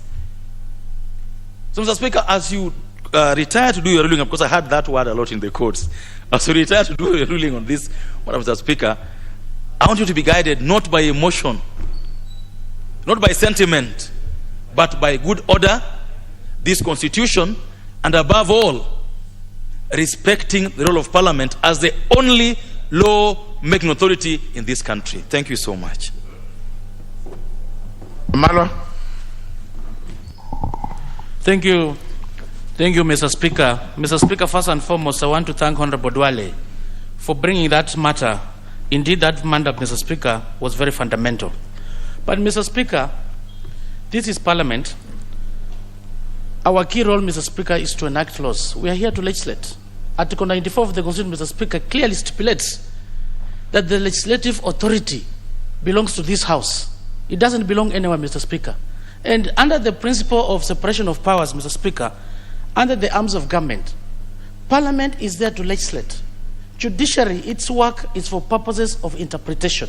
They must be separated, Mr. Speaker. There's no way, Mr. Speaker, Parliament can be gagged by the judiciary. And in any case, Mr. Speaker, the matter at hand, it is still in progress. I find it, in my own opinion, Mr. Speaker, premature because this is a matter that should find its way to Supreme Court, Mr. Speaker. Whatever the High Court has ruled, whatever the Court of Appeal has ruled, Mr. Speaker, it's not final. It is not final, Mr. Speaker. So you can only be invited, Mr. Speaker, to make a ruling or a determination on a matter that has gone into finality. We know very well the apex court, Mr. Speaker, is the Supreme Court. And for purposes, Mr. Speaker, of academia, because this matter, the jurisprudence under this doctrine, the basic structure, as a scholar, Mr. Speaker, I also went around to look at the theoretical framework on what is this animal all about, Mr. Speaker. And I've seen, even in academia, it's not clear. There's a lot of gaps. Maybe the PhD students who are doing law, Mr. Speaker, this is an area they need to focus and do research on this, Mr. Speaker. Having said that, Mr. Speaker, I think what Honorable Dwale has raised, it is key, yes, but the bills that members of parliament, Mr. Speaker, has been processed, this parliament has very knowledgeable people as matters of the law is concerned. They go through the pre-publication scrutiny. And if the bills have been processed, Mr. Speaker, they have reached to some stage, you should allow it to continue, Mr. Speaker. You should not stop anybody's law that just because the Court of Appeal has said, or the Court or the High Court. Who knows? Maybe if the matter goes to Supreme Court, it is going to be overturned. So to me, Mr. Speaker, on a matter like this, it is true it's fundamental, but it is indeed premature, because as per the apex of the judiciary in our area, we know very well the matter must be concluded by the Supreme Court where it's not challenged. So until we wait, it reaches there, is when you can come and pronounce yourself, Mr. Speaker, and say that because the matter has been determined by the Supreme Court and you can't challenge it anywhere, then it can. But for now, to me, in my own opinion, members of parliament who have come up with their laws, let them go through the entire process of legislation. And later on, even if a law has been enacted and it's been challenged by the judiciary in terms of interpretation, the same house can be able to amend as per what the interpretation is. And Mr. Speaker, in my own small reading, when we are looking at the basic structure doctrine, and it's highly, when you read Article 255, it's very clear. Maybe what we need to do, Mr. Speaker, is to expedite the law on referendum, to be able to operationalize. On a matter where there's confusion like this House must prioritize. I'm aware Honorable Bokose had brought a bill, Mr. Speaker, on the issue of the referendum. There was also a committee bill that was there. And I'm aware that it was consolidated at some time, Mr. Speaker, so that we'll be able to operationalize and understand how do we go about the issues of the referendum. Because even when it comes to the issues of vetting signatures, how is it supposed to be done by IBC? There's no clear law that guides. Maybe as a House, we should prioritize the issue of the referendum law. Mr. Speaker, even when it comes to public participation, there are many laws that have gone through the courts, and the courts have nullified because of the issue of public participation. And when you read Article 118, Mr. Speaker, and there's a law that brought on this House, but it has delayed. What is this public participation? We also don't have a clear law that brings the framework or the guideline on how public participation should be, Mr. Speaker. I think for now, as Parliament, we prioritize the issue of the referendum law, and if it works, it's not a must that this Constitution, Mr. Speaker, should be amended before 2022. If we put a referendum law in place, or whatever the gaps that were there, this can be done afterwards. But for purposes of posterity and for purposes of jurisprudence, this matter, let it go to the Supreme Court, so that we hear what will the Supreme Court say as far as this matter is concerned. But otherwise, Mr. Speaker, as you move forward, as you want to wait for the that's 1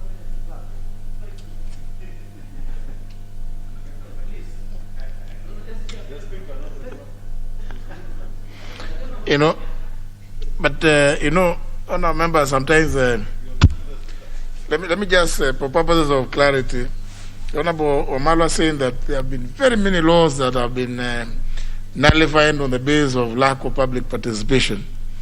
I want to just make a correction to be factual. The ones that have been nullified, and the Honorable Dwale would recall, they are the ones, and they have, from time to time, I have always rejected some of your proposed amendments. When you're coming at committee of the whole House, when you introduce totally new things which were not part of what was taken when the bill has gone to the public. In fact, on the contrary, the courts have upheld many of the laws when there is evidence that there was public participation, because it is we advertise, we invite views, of the public to appear. You cannot force the public to appear also. What the courts require is evidence that you invited the public to submit views or to appear before the committee. If the public chooses not to appear, it's like taking a cattle to the river and take it there, and if it refuses to drink the water, you just take it away. It is the same thing. I'm sure the pastoralists are aware, would know this very well. If the cattle, you take it to the river and it refuses to take the water, you just,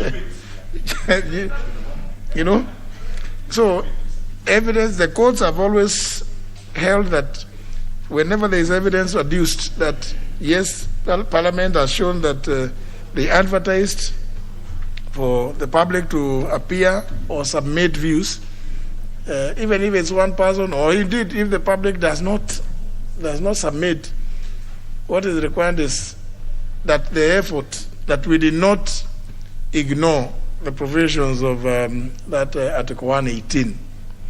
But again, also to be cautious, we are a House of Parliament. We have our own rules in the standing orders. It is much easier to provide for this public participation in your standing orders rather than in a standalone Act of Parliament, because the danger of codifying that kind of process in an Act of Parliament is to tie yourselves. And your own standing orders, you can move a motion to suspend an operation of a particular standing order, and for reasons which are on record, you will do it. But when you put it, when it is in an Act of Parliament, it will become that every now and then circumstances change. You will have to go the process of an amendment to that Act of Parliament. You will still have to go again to the public to go and ask them, and they tell you, no, we are not convinced about what you are telling us.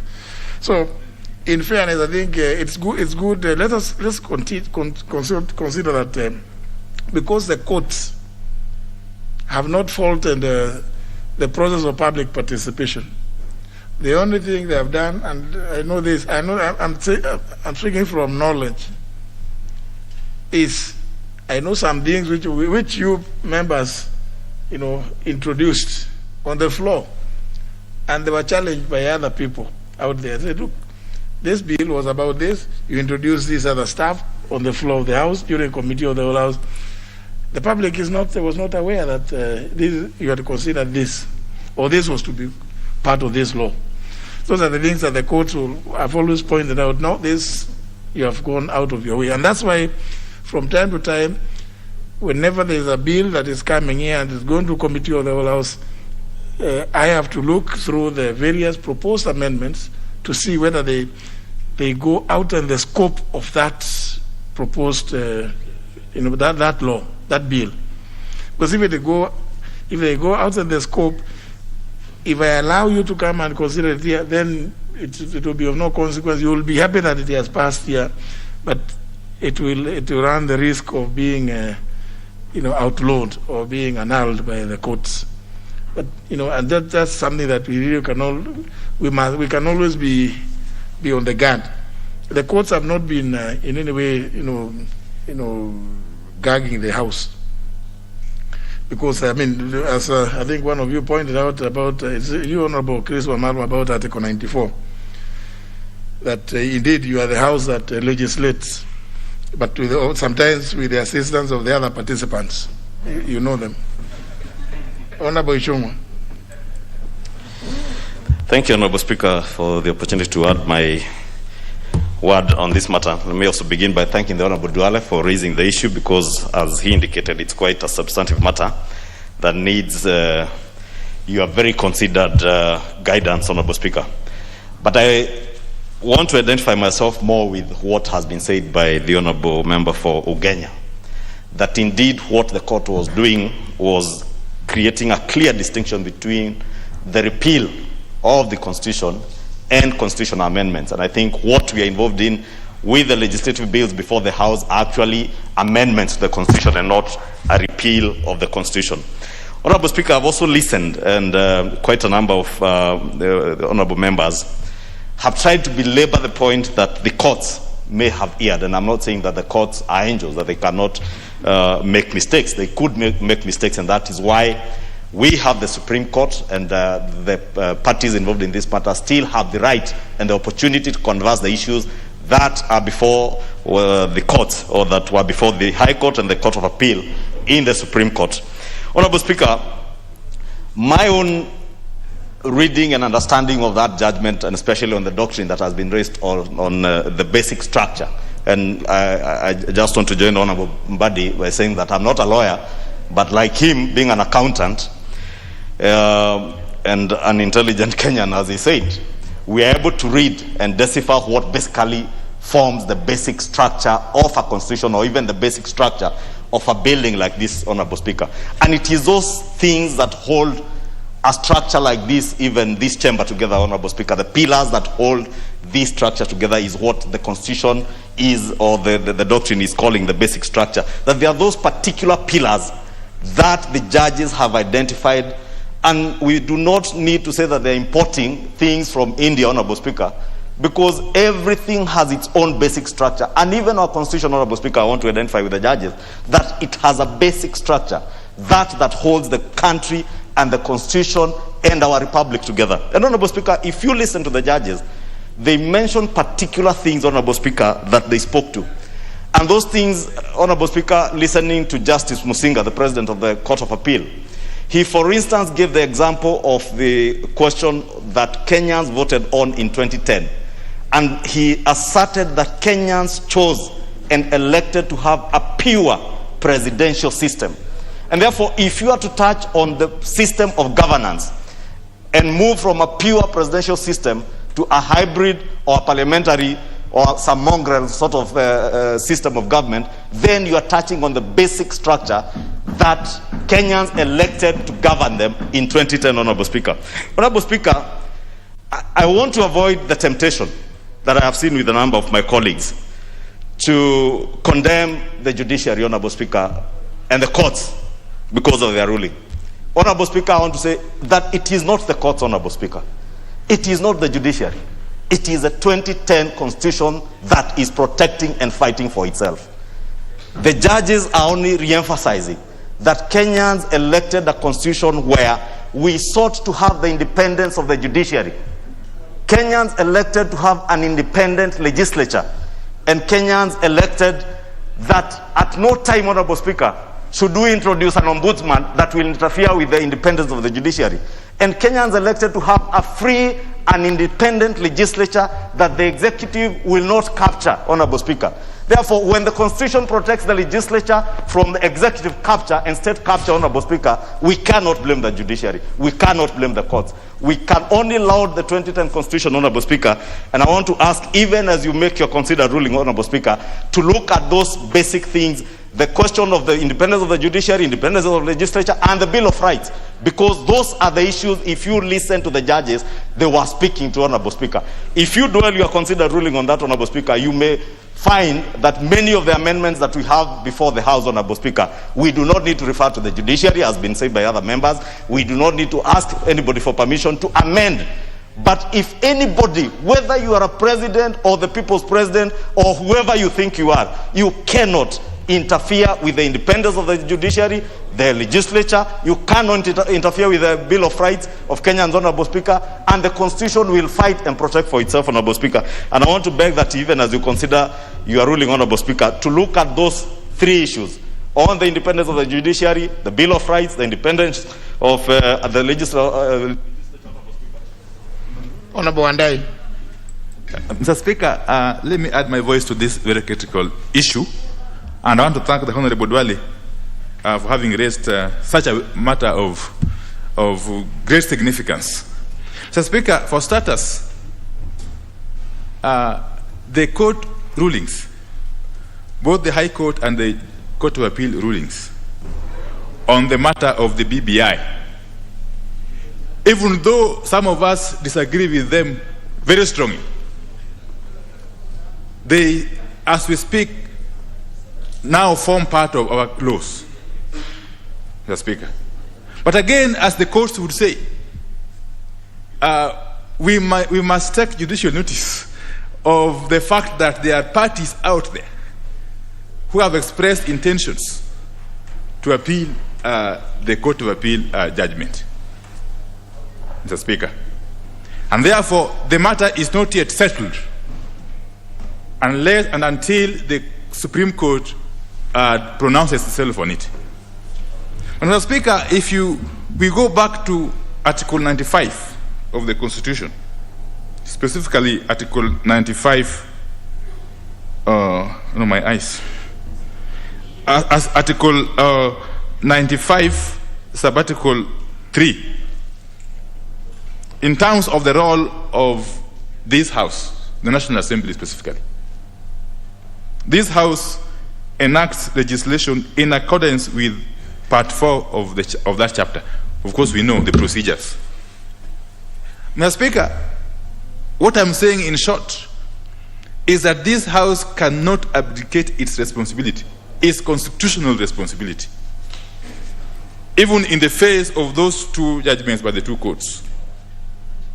And more so taking into consideration the fact that the two courts' pronouncement on the matter of basic structure doctrine remains as vague as it can get.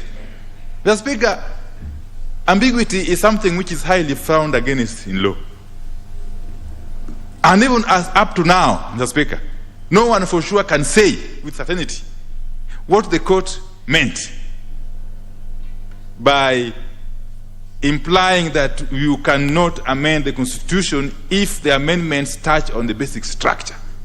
And yet, Article 255, Subarticle 2, is so clear, in my view, as to what would ordinarily constitute basic structure.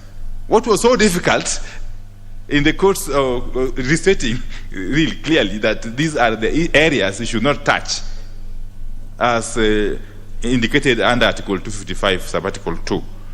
But finally, Mr. Speaker, it would be a very dangerous situation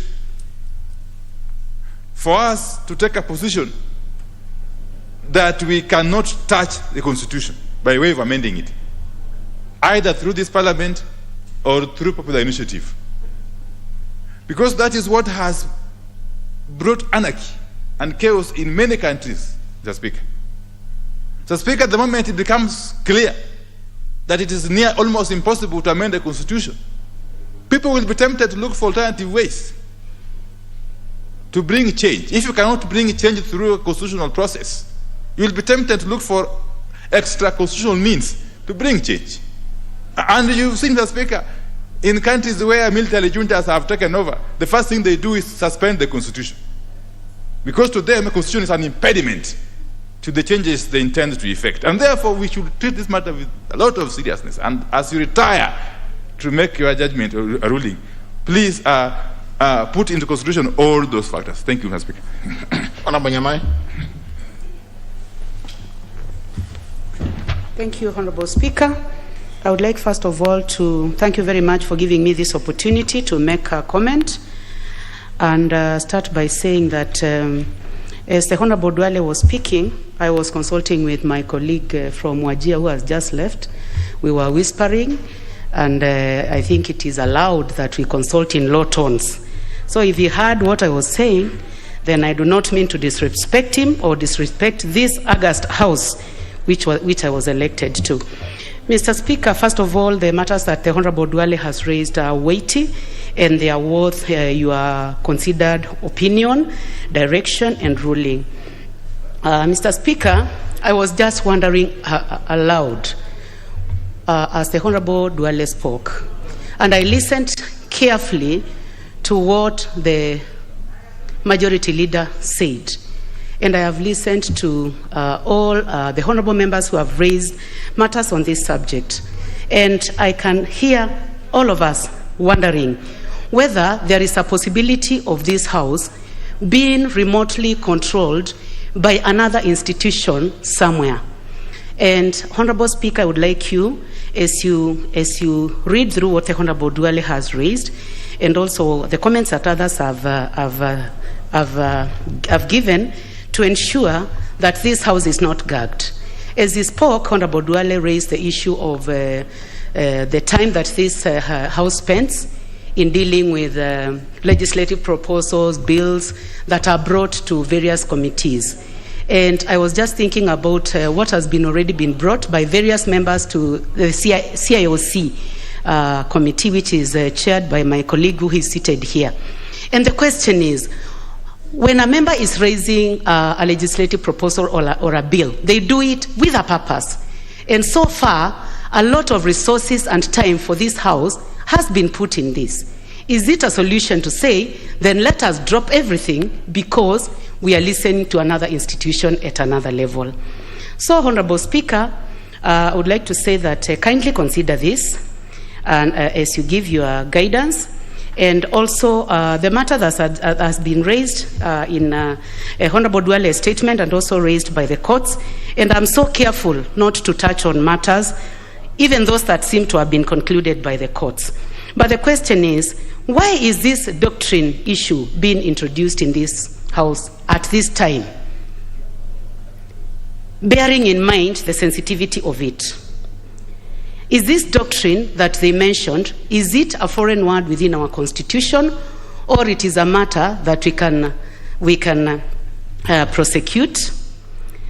Mr. Speaker, as I said, I have not really researched on this subject, but I would like you, as you give us the guidance on how to proceed on this matter that has been raised by Honorable Duale, to consider that the role of legislation and representation that we have been given by the people who send us to this House, that it is not pulled down smoothly by another institution seated somewhere and we lose out on the work that we should do. Thank you, Honorable Speaker, for giving me an opportunity.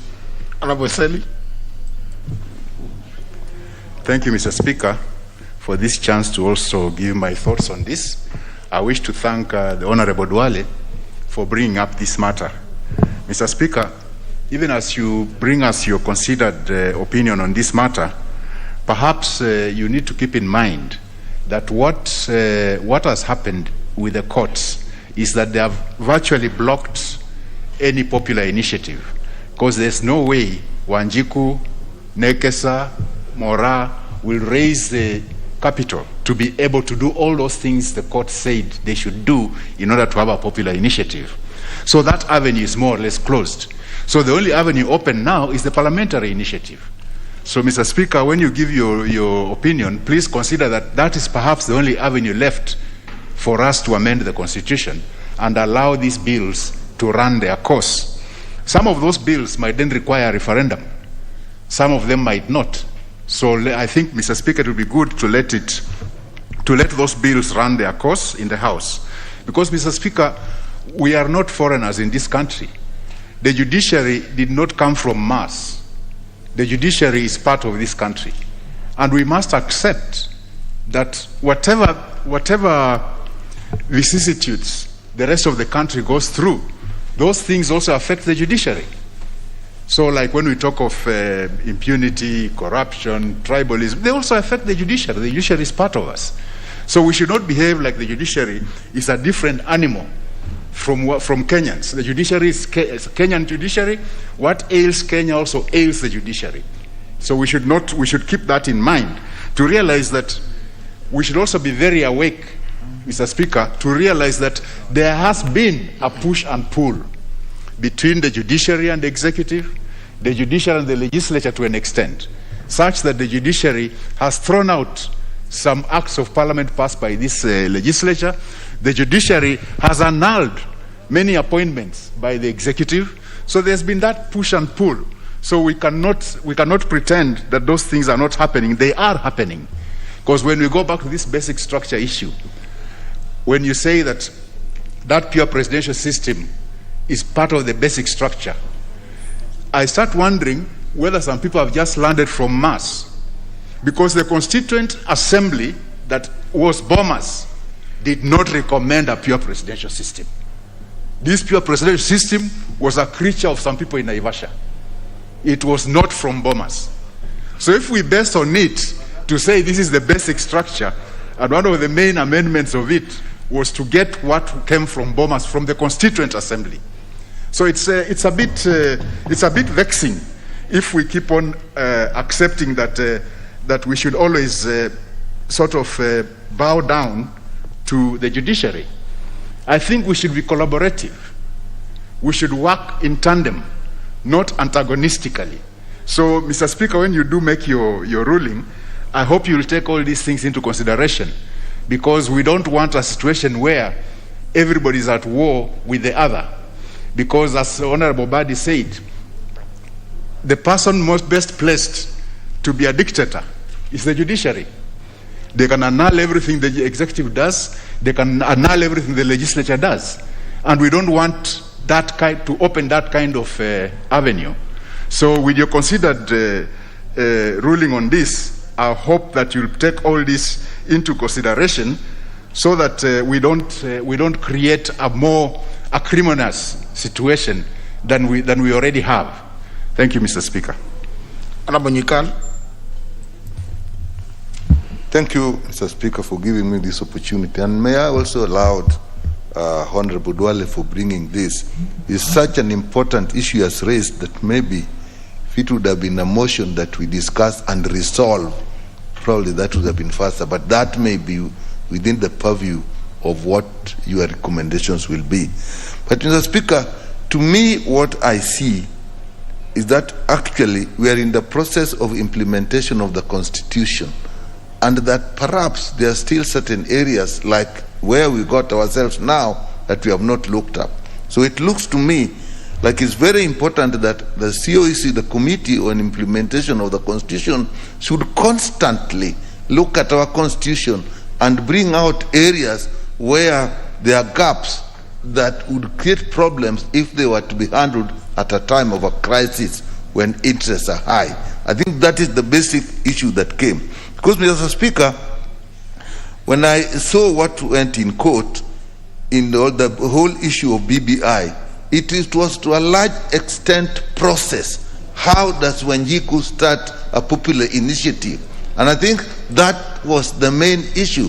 And it has now come, I'm not a lawyer, but it looks like when you have an area where there are no clear letter of the word, then obviously the courts have to make their own decisions, and then it attracts a lot of interpretations from many people, including non-lawyers.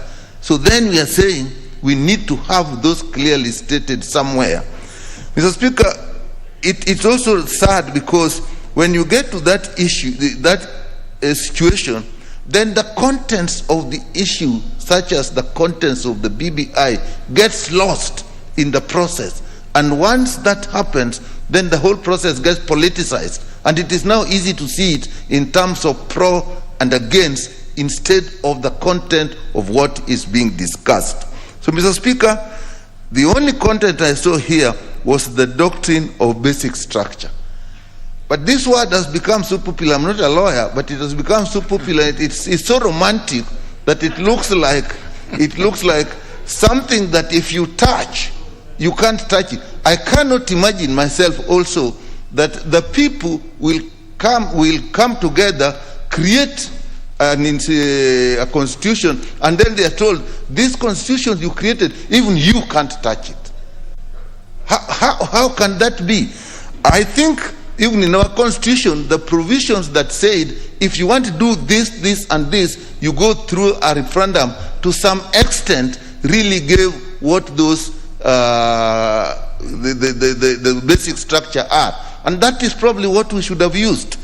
So having said that, Mr. Speaker, I think when you are bringing your guidance, I think go beyond the issue before us and look at the whole issue of these great constitutions we have, and keep seeing which areas do we need to look at as we implement it.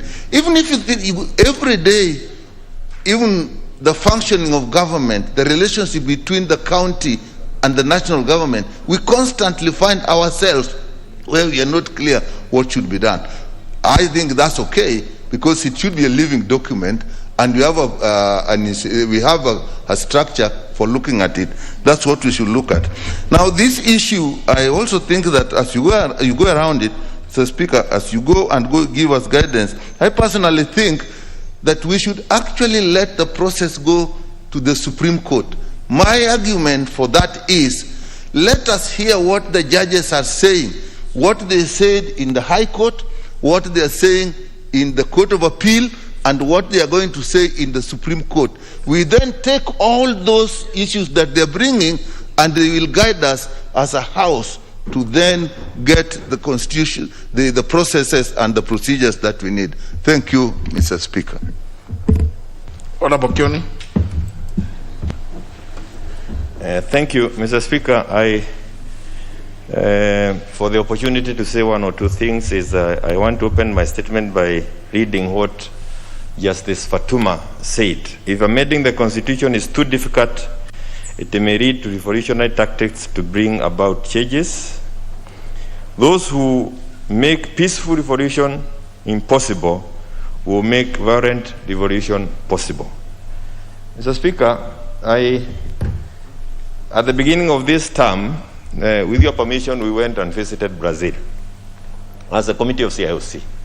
Sorry. And our experience in Brazil is something that we need to learn from us as members of this House and also as a country. They have a constitution that is by and large similar to ours, even in terms of age. But they ran into a problem. And the problem they ran into, they are trying to get out of it now. And the problem they are into is that the country is no longer controlled by the executive or the legislature, but by the judiciary. And they are trying to get their way out of that control by the judiciary. These are not tales. These are things, they are not things you are guessing around. They are things happening in a country that we visited as members of parliament. And the mistake that they made was that they allowed the judicial overreach. Today in Brazil, the judiciary can arrest even a member of parliament from the floor. They can start a case against the president at any time. And these are issues that we need to be aware of and issues that we need to be careful about. Mr. Speaker, yesterday we were out in Turkana as Turkana County, Rodwa. I see my colleague Yusuf, Member of Parliament for Kamkuji. And we were having public participation on a Constitution Amendment number 40. And the opening statement from one of them there is that we want everybody elected, including chiefs. If you allow me to say it in Kiswahili, kila mtu apigiwe kura. And you know that while we didn't get to the depth of that statement, but you could see that's a fundamental statement coming from an ordinary person out in the county of Turkana. What informs him to say that he wants everybody voted for? It's something that we may want to go back and ask him why, but we didn't have that time. Article 94 of our Constitution, I know members of Parliament keep saying we have three functions, and it is true we have the three functions. But Article 94 also seems to add another function, and that is protecting the Constitution of 2010 has been given to to members of Parliament. Parliament has the role of protecting the Constitution. I've gone through the functions of the judiciary. Theirs is to interpret. And Mr. Speaker, it is important that we understand that if we are the ones to protect the Constitution, it's unimaginable that somebody can then think that we have to go to the judiciary every time we want to deal with the Constitution or amend the Constitution, for them to allow us to do what we are supposed to do, including amending the Constitution. So, Mr. Speaker, this ruling that was given, and it is useful because it has helped us to get into a lot of debate. I was involved in the making of the 2010 Constitution at one stage or another. I cannot remember anywhere where we all wanted to have eternal crosses that were eternal, like the Bible. You cannot rewrite the Bible. The Bible was written by God, by Jesus, and you cannot rewrite it. So when you talk of eternal crosses, it's like we give ourselves crosses that we can no longer touch. We will all die with the way they are written. I don't remember that kind of a discussion, where we give ourselves articles in the Constitution that we cannot amend.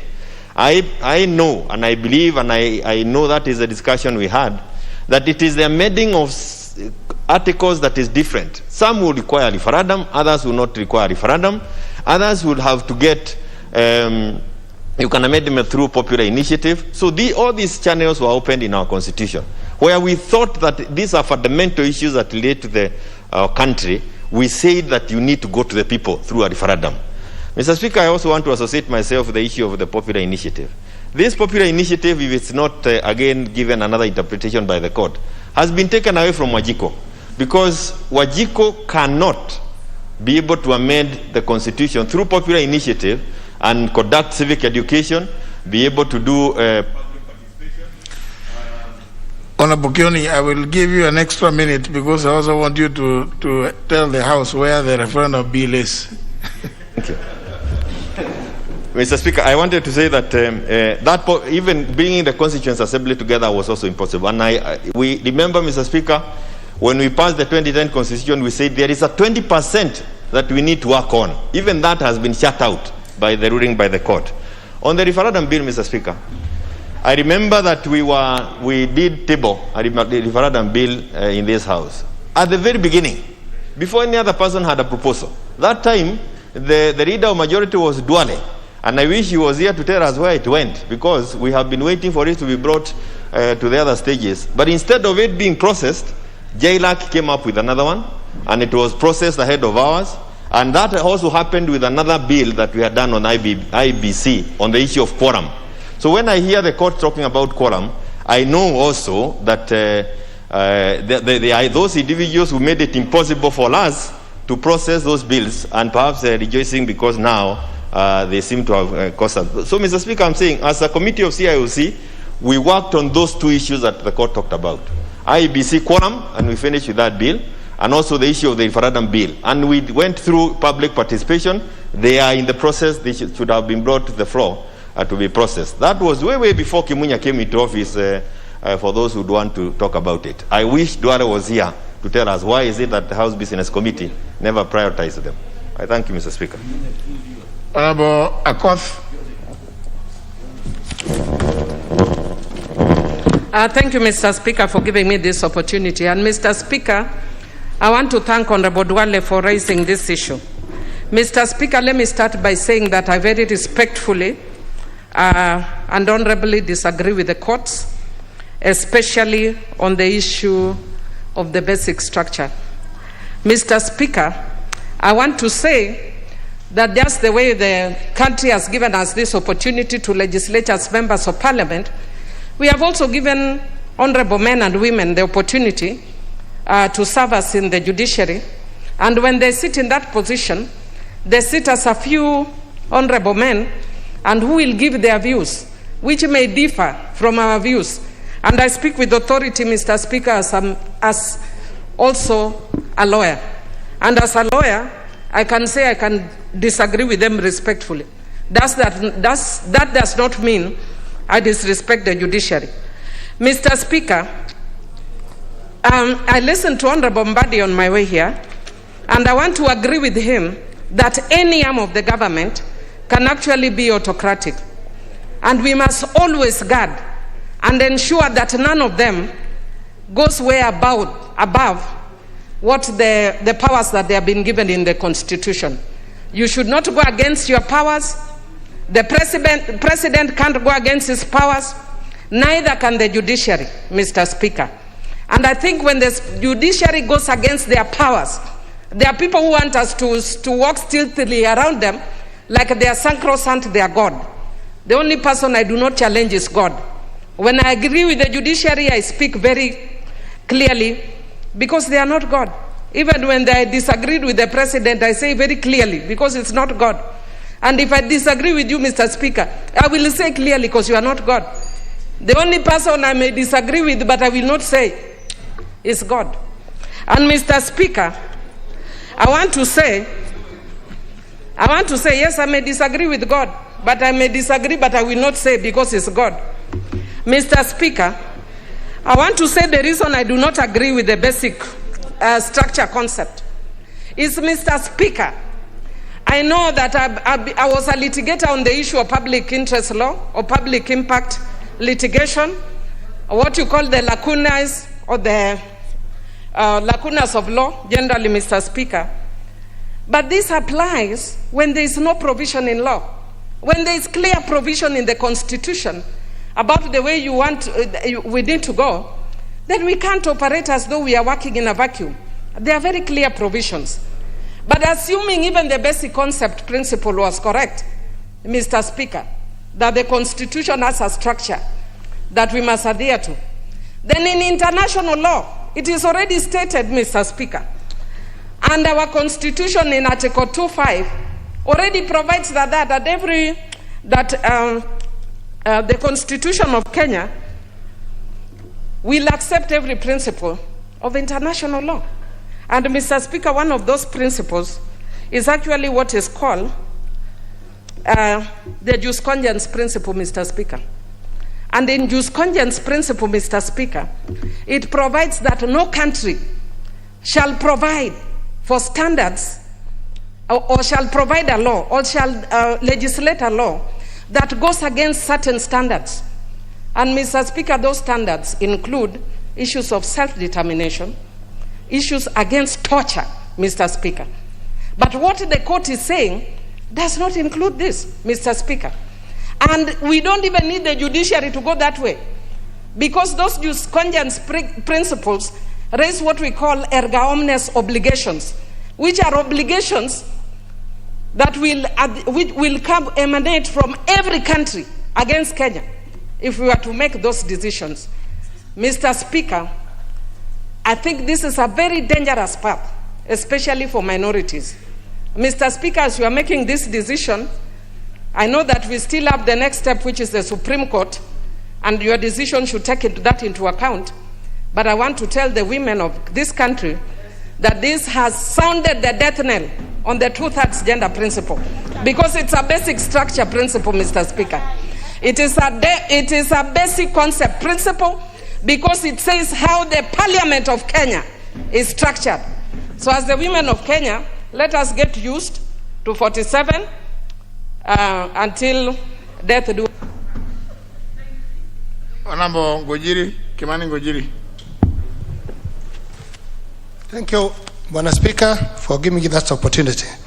Ningetaka pengine kuangazia mambo mawili ama matatu. Ya kwanza, nashukuru Bwana Ndwale kwa sababu ameleta jambo nyeti ambaye tunahitaji kuiangalia kwa urefu. Na kwa sababu ya ujuzi wake tunamheshimu. Ni mtu anajua mambo mengi, ametuongoza kwa hii bunge. Lakini ningekuwa na maoni ya kufikiria, Bwana Speaker, mambo yaliyo mbele yetu, kwa sababu hii mambo ya BBI iko kotini na iko sasa inaenda Supreme Court. Tuwape nafasi kwa kisheria waendelee na mambo yao. Lakini sisi tukiwa kama bunge, tuna mambo nyeti tunataka kuangalia, mambo matatu. Jambo moja, kuna shida kubwa sana kwa sababu ya ugonjwa wa COVID. Hiyo ni mambo ya muhimu katika hii bunge tukua tukifikiria. Tunasema kuleta katiba mpya wakati watu wanakufa. Tunaletea nani? Na watu wanaenda kumalizika. Bwana Speaker, ukisimama ukiweza kufanya analysis yako katika mochari, utashangaa, wacha wale wanatangazwa, lakini watu yetu wameisha kwa sababu ya ugonjwa wa COVID. Na tunangoja pesa za kupewa za kununua dawa. Kama tunaendesha mambo yenye tunazungumzia saa hii ya BBI, ile pesa iliyotumiwa ingesaidia sana watu wetu wasikufe. Tungekuwa na watu ambao tunajadiliana watapiga kura namna gani, kwa sababu wangekuweko, hawangekuwa wamekufa. Tunatengeneza mambo gani ya watu ambao watu wetu wameisha?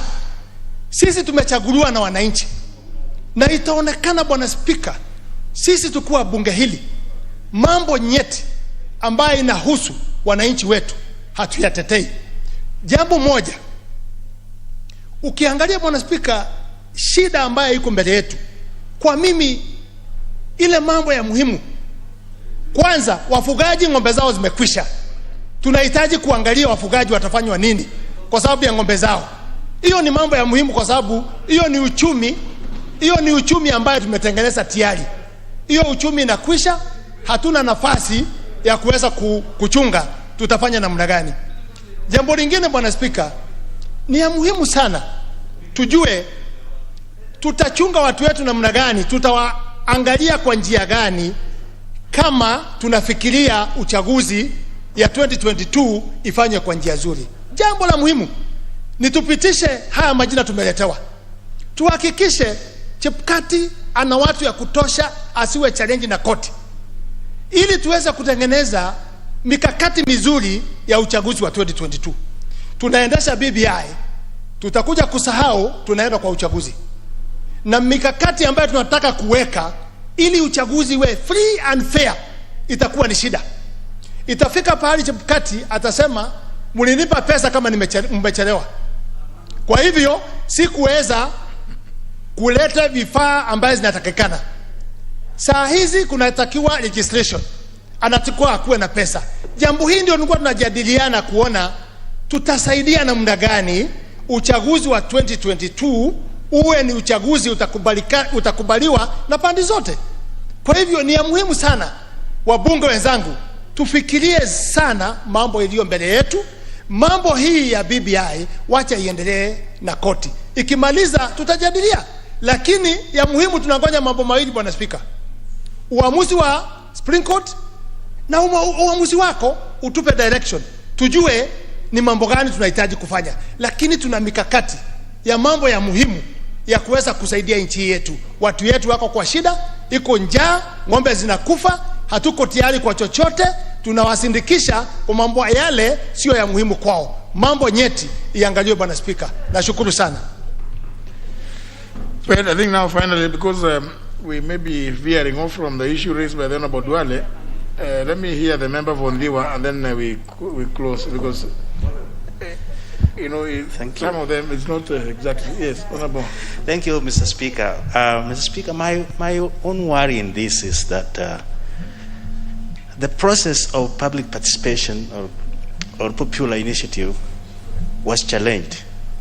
But those who were challenging and defending the High Court did not even do public participation. They were just lawyers. And the issue of Wanjiku have been abused to the core. The second point is, can we have 7 judges replacing the Constitution by legislation, especially when it touches the basic structure doctrine, which I think is foreign? We need your ruling on that.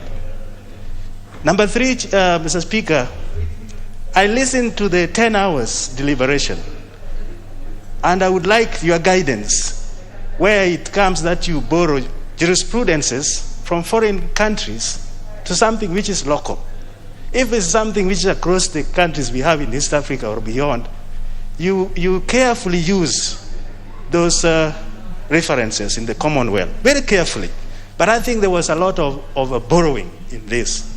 Lastly, I hope people who are enthusiastic like Echungwa will also celebrate when the Supreme Court overturns this. Because why should we have rulings which are based on knowledge and they care less about the contents of what is going to help Wanjiku? Nobody touched of corruption, time limit, inclusivity that brings wars and chaos during elections. All these were thrown because in the name of the process. And then people take camps, not considering what is on the table. And in this respect were things which were affecting the Wanjiku. And now it's political weapons on both sides. So, Chungwa, when it is overturned, we want you to talk enthusiastically like you do when it is on Court of Appeal. Otherwise, your ruling will be very of good importance, guidance, Speaker, especially of this basic structure doctrine, which I really disagree with. Because as it stands now, Speaker, it means that for this House, even to change the Constitution, we will have to get the court's permission. But we represent the people, we don't represent anyone. That's why I agree when it is said, then let everybody be elected, so that when you talk authority of the people, not just sitting on a bench and making amendments, which is very difficult, even for this House.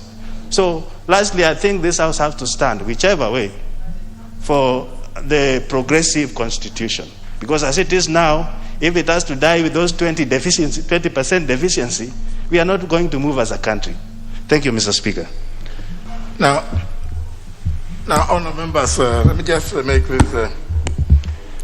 I believe maybe because some of you came a bit late, you might have gotten derailed in your thoughts by the mention of certain exciting words, and therefore may not know, again, the basic structure of what the Honorable Duale raised. So you therefore may have gotten carried away and assumed that what you found being said by others was actually what we were supposed to be dealing with. So we are not actually dealing with the BBI, just for avoidance of doubt. The Honorable Duale rose in his place to seek guidance on what is the actual position of various constitutional amendment bills that are pending before committees and before this House, as well as legislative proposals seeking to amend the Constitution, which are also in various stages, some of which I've actually approved myself, and they are within either the legal department or the drafting section of within Parliament.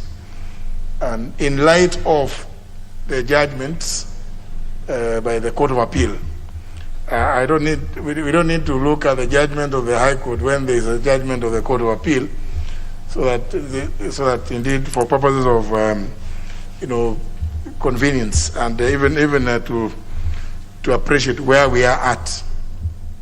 So it was not about, it's just the place of those bills relative to that judgment, and also whether the House should continue and the committees should continue considering those bills and legislative proposals, as the case may be, depending on which is where.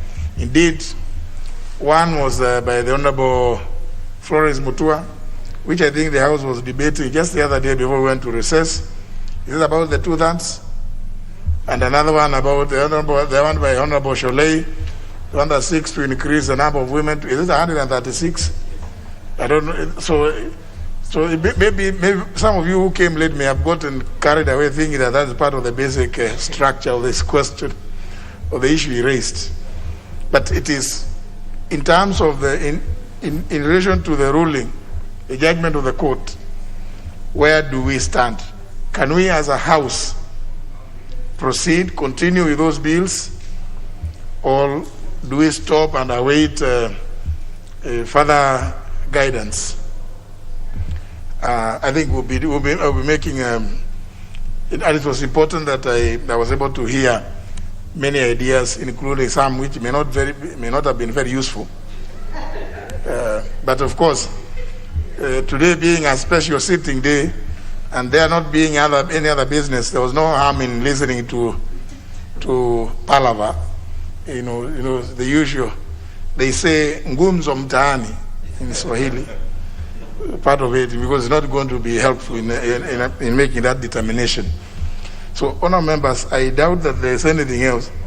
Honourable Ishungwa, a point of order. So, please, with regard to this issue of what was raised by the Honourable Duale, I think let's just rest it at that point. I think, and that's why I was asking the Honourable Kioni to respond to the issue of the referendum bill and others.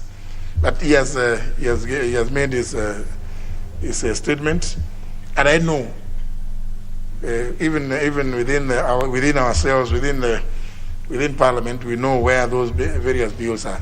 So I'll be making references to all those. So for this one now, let's edit there so that we can maybe hear any other point of order. It's not that, and those that have not been able to contribute, please remember in the afternoon there is opportunity to look at the report of the JLAC, and if you want to say something that you think would help me even in this one, you could say it at that time. Honourable Ishungwa, what is your point of order? Thank you, Honourable Speaker.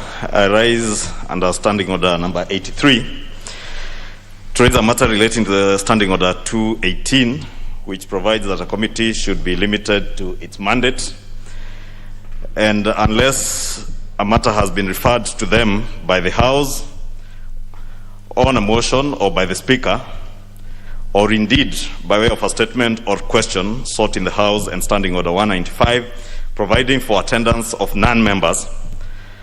And you are aware, Honorable Speaker, that by practice of this House, that sittings of the House take priority over any sittings of a committee. And Honorable Speaker, this, even being a special sitting, of course, takes precedence over other sittings, even those of committees, Honorable Speaker. Again, as you have previously guided and in line with our standing orders, unless a committee is meeting while the House is sitting, with your permission.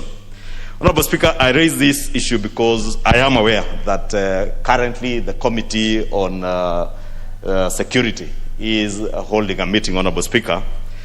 And Honorable Speaker, in many of your considered rulings before, and in particular, Speaker, I remember on the 10th of June 2014, on the issue of the recall of cabinet secretaries, Honorable Speaker, and how committees in this House would go about the procedure of recalling or impeaching a cabinet secretary, Honorable Speaker.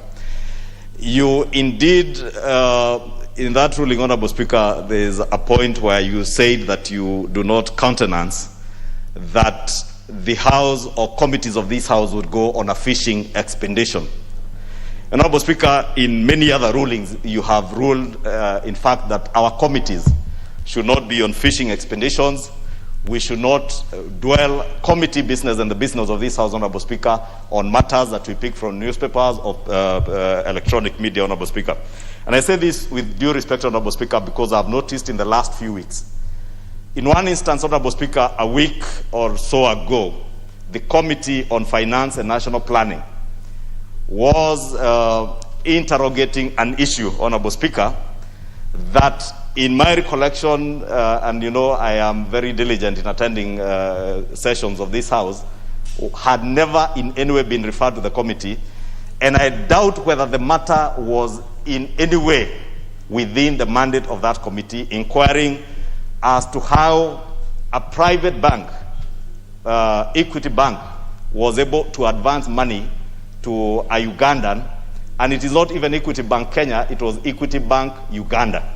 Honorable Speaker, it is a matter that was canvassed before broadcast media, and Honorable Speaker, I found it wanting, Honorable Speaker, that we are now getting tempted to use our committees to advance our partisan party politics using committees of the House. Honorable Speaker, I'm raising this issue because again today, the second instant, the committee chaired by the Honorable Mwadhi, and I did see him, even at the risk, Honorable Speaker, of also alluding to things that were in the media. I did see him in the media saying that they will be sitting today, meeting the Cabinet Secretary in charge of the national security or interior, national coordination, on the question of the withdrawal and scaling down of the security of the Deputy President, Honorable Speaker.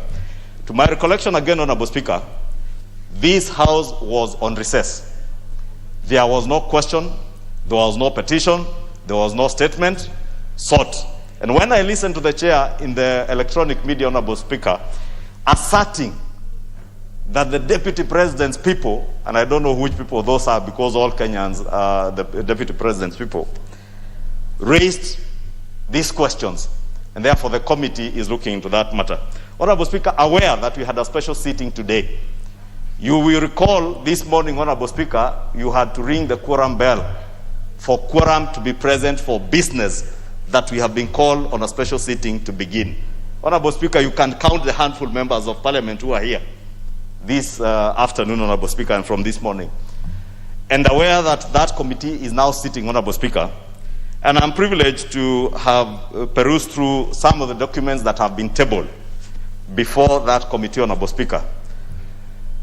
And you get the feeling, Honorable Speaker, one, that either the chair of that committee or certain members of that committee are using the committee either to advance other things other than those that we ought to be inquiring into, Honorable Speaker. I am aware, Honorable Speaker, I've just looked at the business before that committee.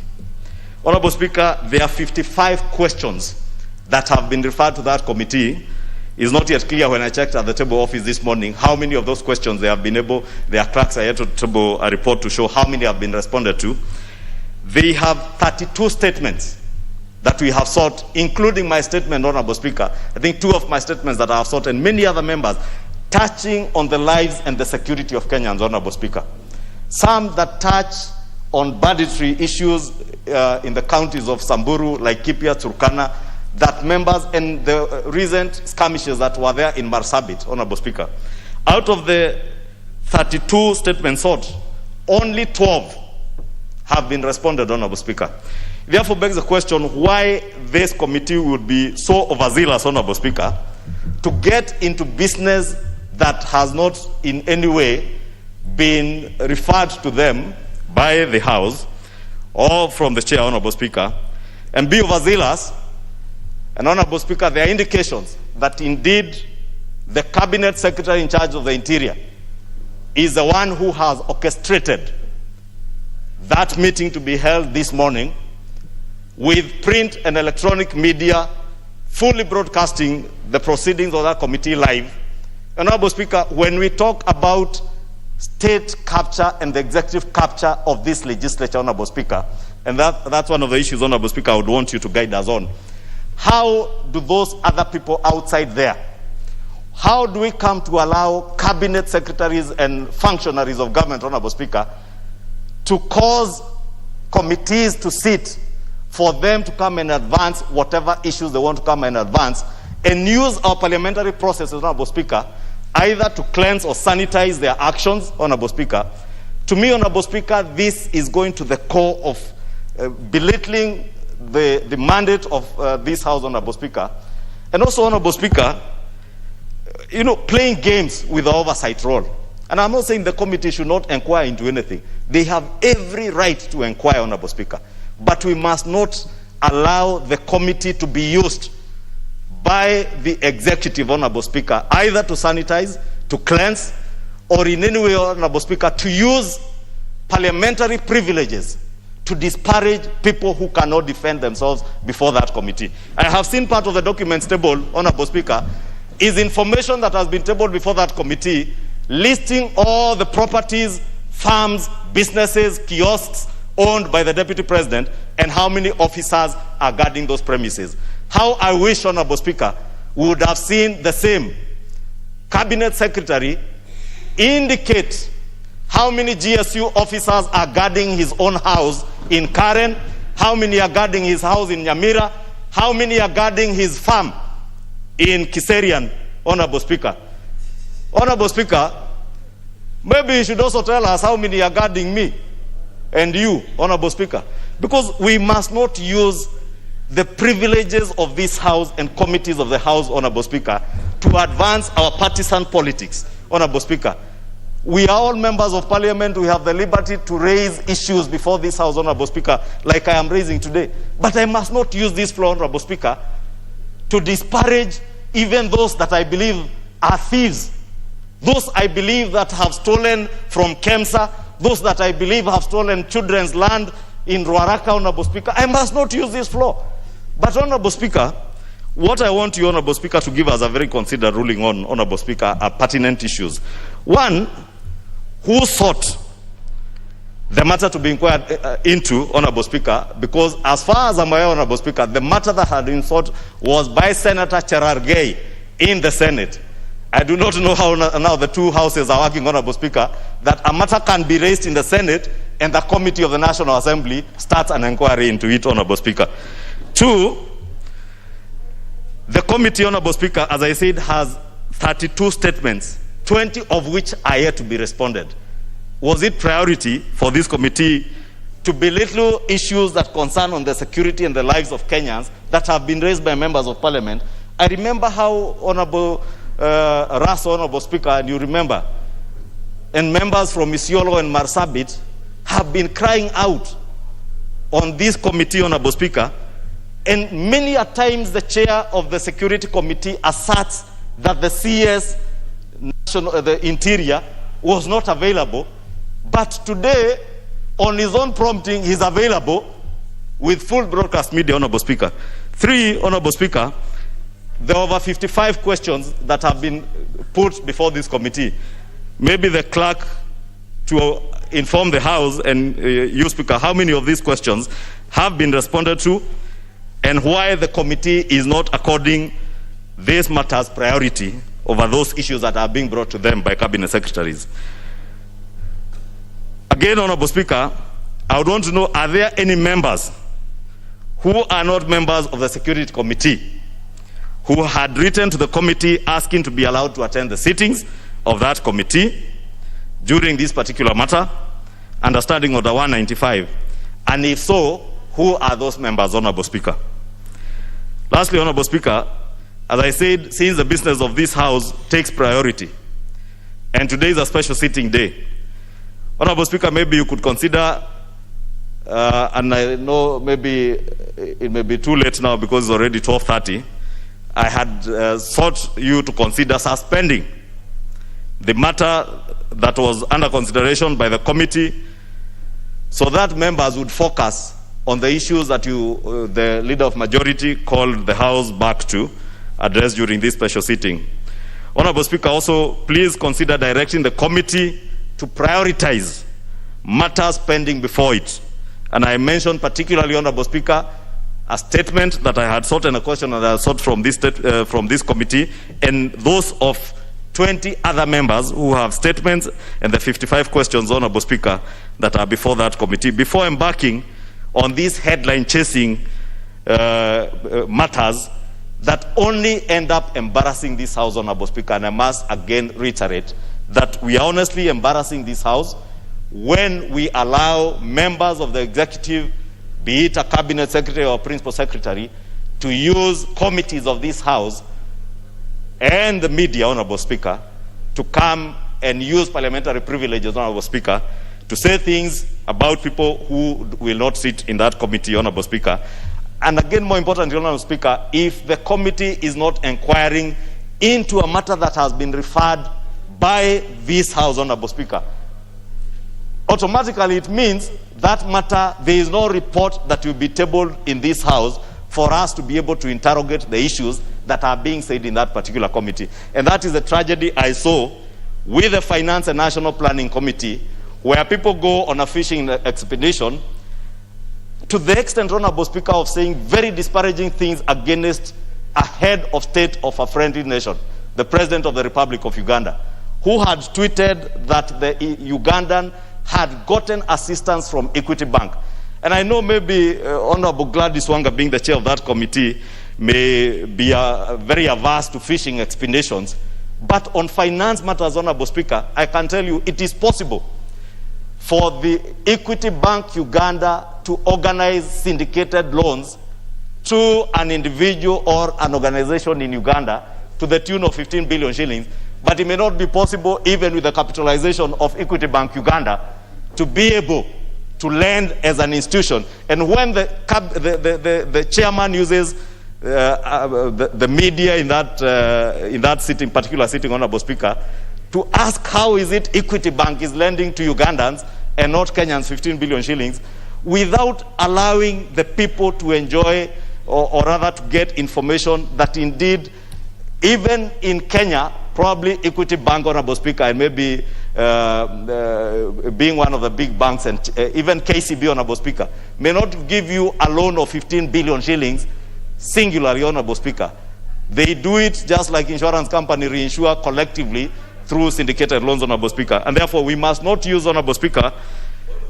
Honorable Speaker, you may advise the member shouting points of order that I'm on a point of order. I know the member for GEM is new in this House, but it may have taken him a bit longer to learn that when one is on a point of order, Honorable Speaker, you allow them to finish on my point of order, and they are at liberty, Honorable Speaker, to raise the issues that I'll be raising.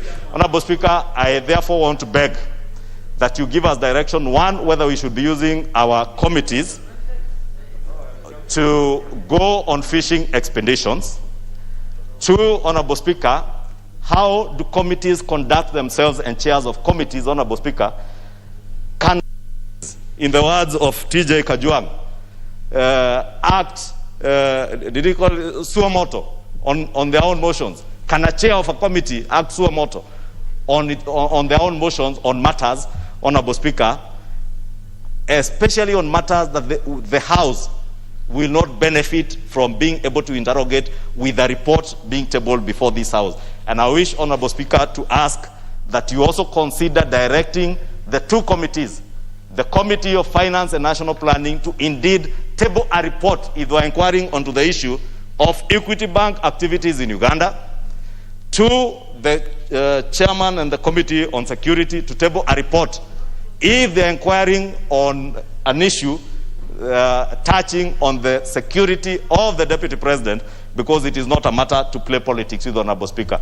And Honorable Speaker, allow me lastly to ask those in the executive not to use this House or committees of this House to sanitize and cleanse their deeds or misdeeds in government, Honorable Speaker.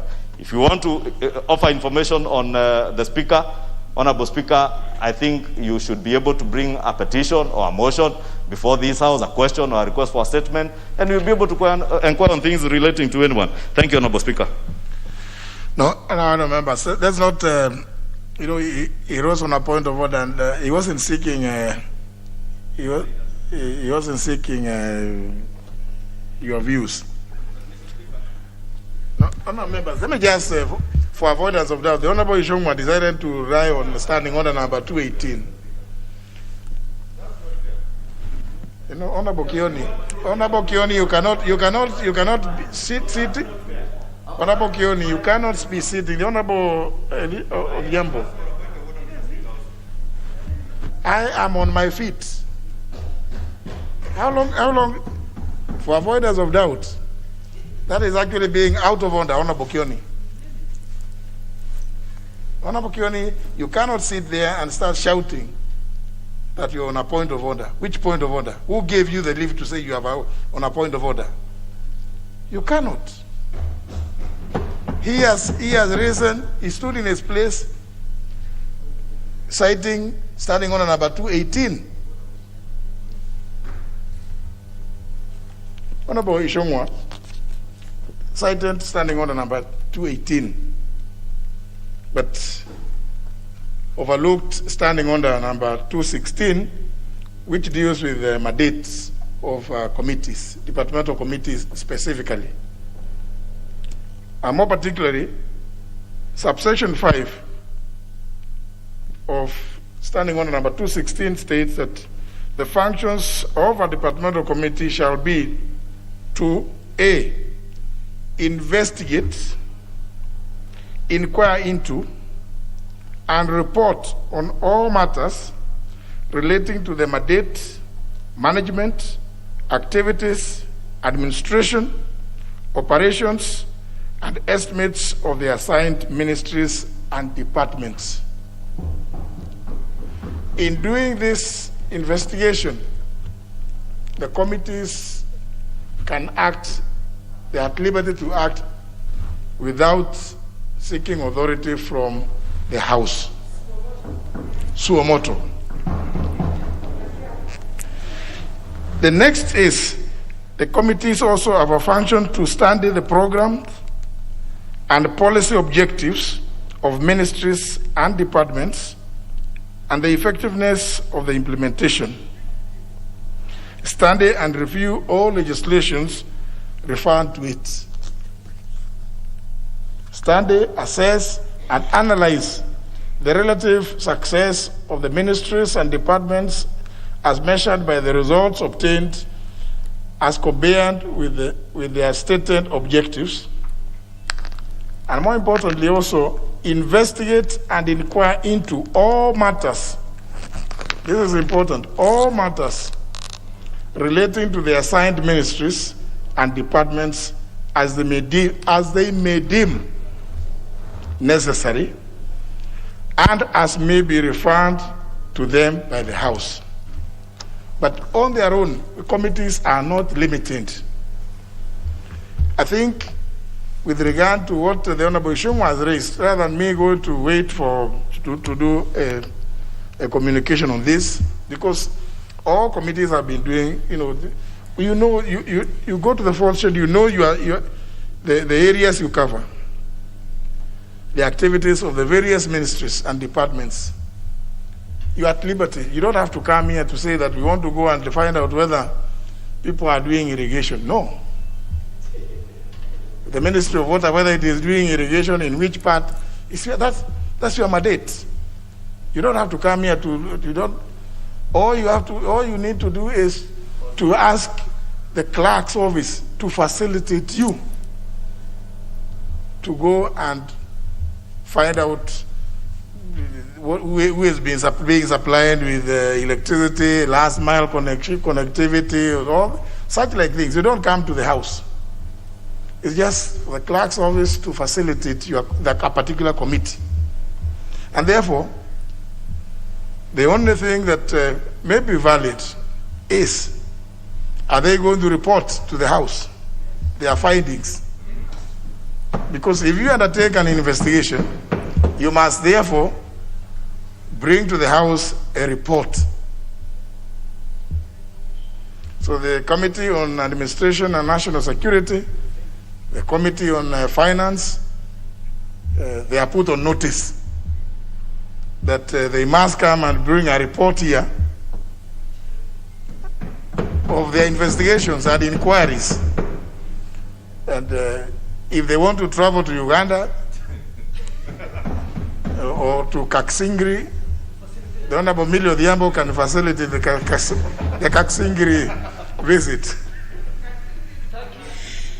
But let them, I think I think they want to go to see, if they want to see the farms, I can facilitate. Yes, the Honorable Ishongwa will facilitate, and any other person. Yes.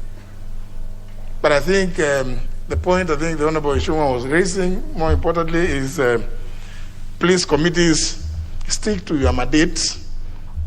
And when you do so, if you make inquiries like those ones, bring a report to the House. Let the House benefit from your inquiries and investigations, if at all, as long as they are well founded. But also, of course, the committees should give us their schedule of activities. And I think the further point is the one on the various statements that have been requested by members. When you have those functionaries appearing before you, you ought then also to take advantage to place before them those questions and requests for statements which have been filed with them, so that they can respond also at that time, and invite the members who either ask the questions, because it can't just be one. But I think I would want to discourage committees from kowtowing to other forces outside of the House. You can only kowtow to the dictates of the House, because you are a committee of the House. So that when people write to you, people should not write to you and express desire to appear before you. To do what? Because you never know what they are going to do, what it is that they may want to. You may need to interrogate why they want to appear before you. Is it to entertain you with stories, or what is it? But if you are genuine and you want to inquire into a matter, please go ahead and do it within your mandate. But also, please let the House benefit from that investigation or inquiry through a report tabled before the House. So, Honorable Ishongwa, I think I would advise that you now raise the issue of the reports when the House resumes, so that we, and hopefully, because what we say here is on record, the chairs of those committees should be informed that the House will expect reports on their expeditions in those inquiries. I think there's no need for us to debate that. Yes.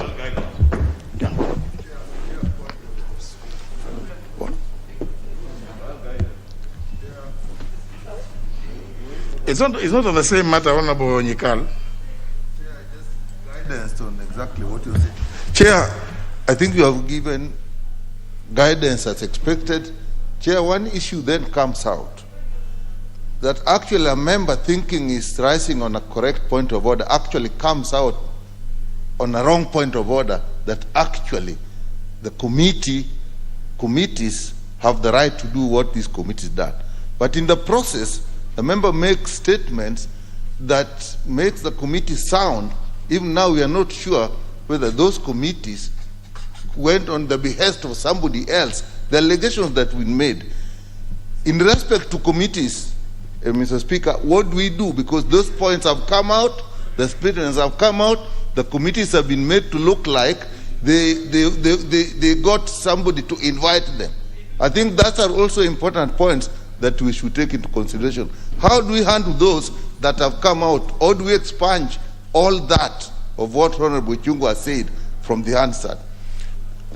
On the day that the two chairs are in the House, they will report progress, if at all, or what it is, what are their findings, and then during that debate on the report, Honorable Nyikal, the issue you've raised will also be canvassed, because now let's not debate nothing.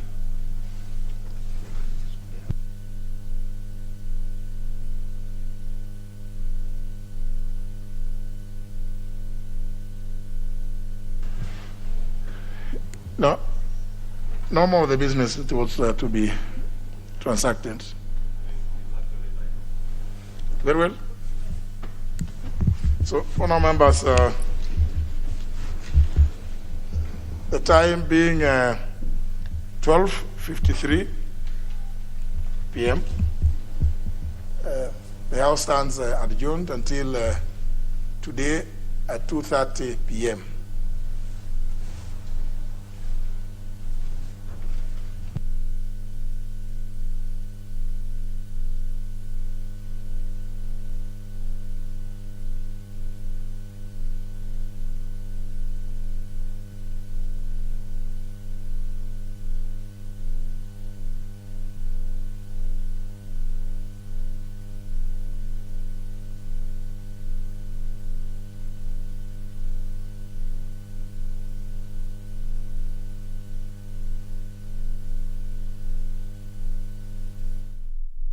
Scenes there from the floor of the House of the 12th Parliament there, where the conversation on the special sitting that is currently underway at the County Hall mini chambers, where Interior Cabinet Secretary Dr. Fred Matiang'i alongside PS Karanja Kebisho as well as Hilary Mtiambai and DCI boss Kenoti are facing the National Security and Administration Committee over changes in the Deputy President William Ruto's security detail.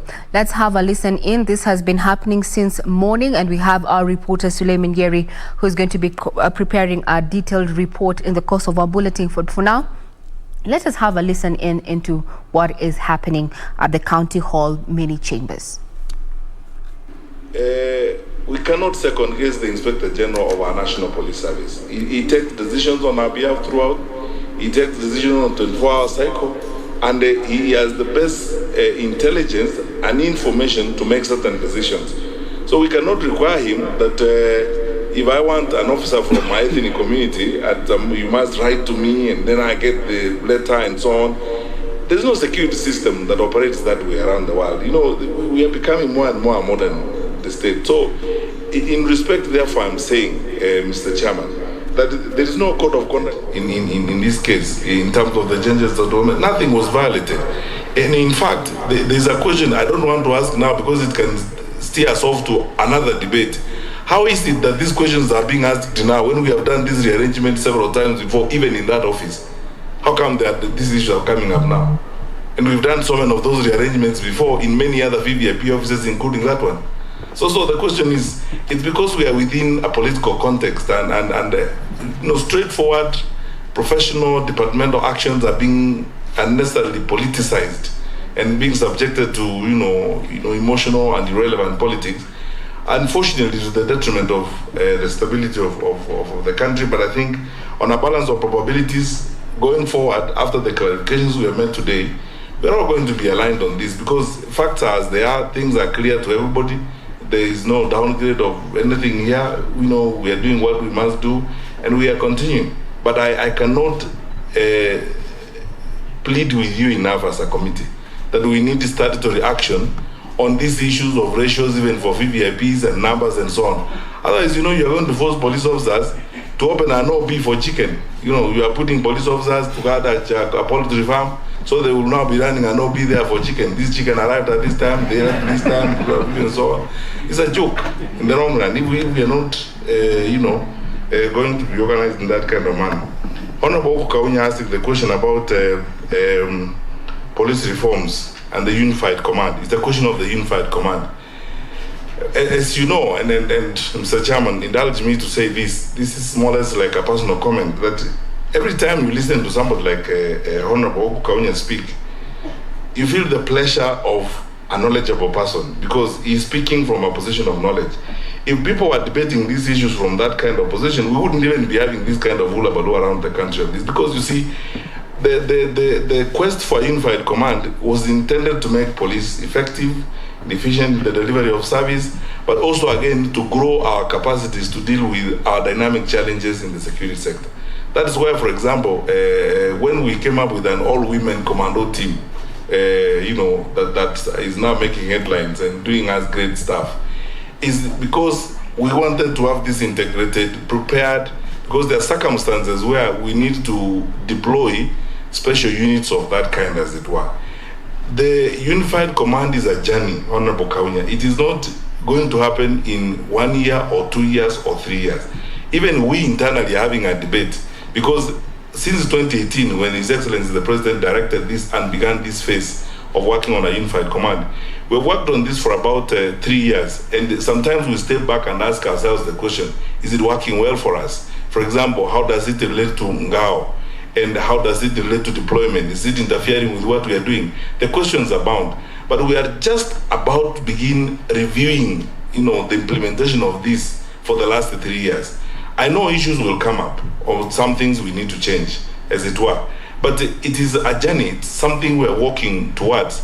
But now, and I think that is what you are referring to, because of that unified command, it is much easier to integrate the various units and various formations to get them to focus on a task at one time. If we have a challenge, for example, at a particular border point, we actually can pull together, for example, ASTU, QRT, Border Patrol, and GSU, even if it's contingents of, the G company, and deliver on the assignments that we have. That's exactly what we are doing right now in Laikipia, where we are forcing a challenge. And our GSU commandant was briefing us this morning about his approach, and you can see clearly that because of that unified command approach, we are moving more towards being much more effective in terms of responding to the present challenges that we deal with. But it's a journey, and because you are our committee, when we do the assessment and the evaluation of what you have done, we'll bring the report to you and we'll discuss it with you, and many of you come from this background will have an opportunity to comment about what we need to do more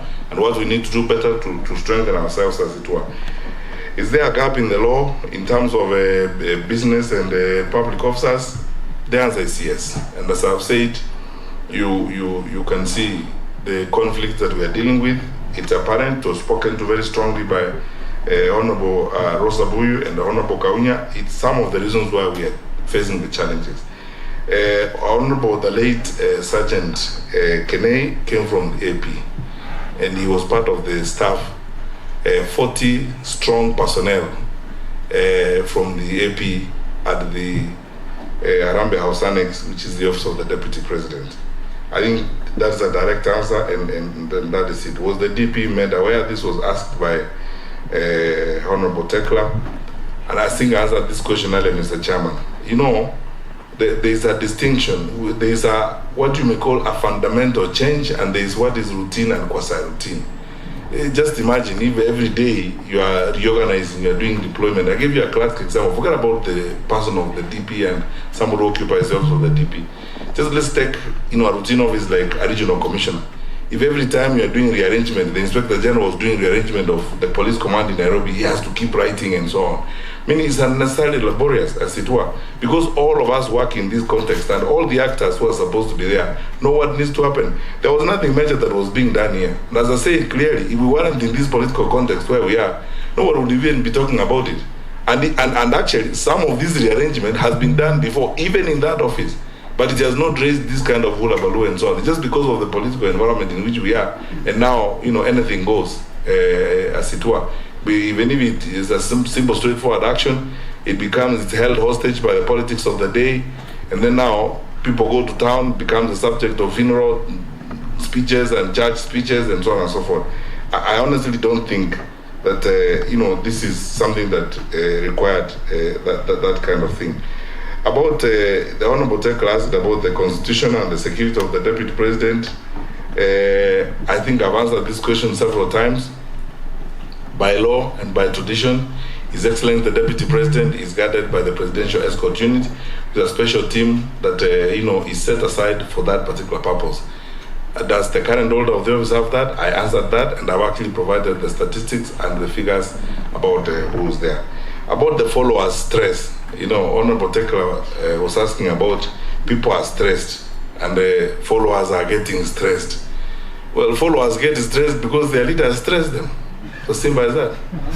Because the followers, get stressed because their leaders stress them. Because you wake up in the morning and what you're drumming to people is things like this, basically lying to people. You wake up every day, your business is to lie to people, tell them things that do not exist.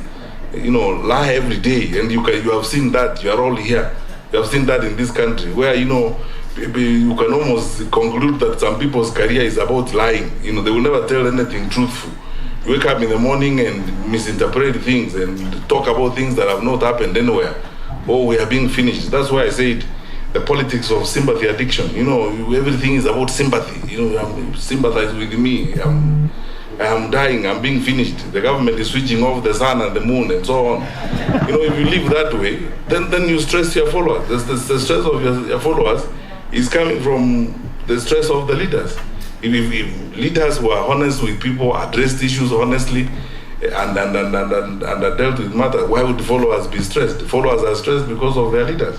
That is my view, and that's what I would tell Honorable Tekla. That let people address the issues in a dispassionate manner, in a very clear and objective manner, and there will be no issue about it. Honorable Ngunjiri is worried, so who do we trust when it comes to issues of security and so on? I would like to reiterate this position, which has been made clear by many people, many greater people and greater minds than myself and my colleagues before you this morning. But we are leaders for a season. We have been given an opportunity to make a contribution to our country for a season. We are not going to be here forever. I am, I think, the 12th or 13th Minister of Interior. There will be a 14th, a 15th, and even a 64th Minister of Interior in Kenya. While we have the opportunity, we do what is right for our people and what is right for the country. And the formal communications and formal channels of engagement are clear to everybody, that we address each other with a measure of respect. But Mr. Chairman, let me say this, and this was spoken to very eloquently by Honorable Kaluma. Nothing will sustain us than protecting institutions that have been created by the Constitution and by the law. And institutions are bigger than all of us. But you see, if you get engaged in subverting institutions and undermining institutions from time to time, it becomes a challenge, as it were. So who do we believe? We will believe formal, proper, truthful, factual communication from an office. That's what we will believe. And there are structures. This is a government that is about over 6 decades old. We have found a tradition. This country has been managed by people since 1963 to this day, and they have established traditions of engagement and how you conduct government business.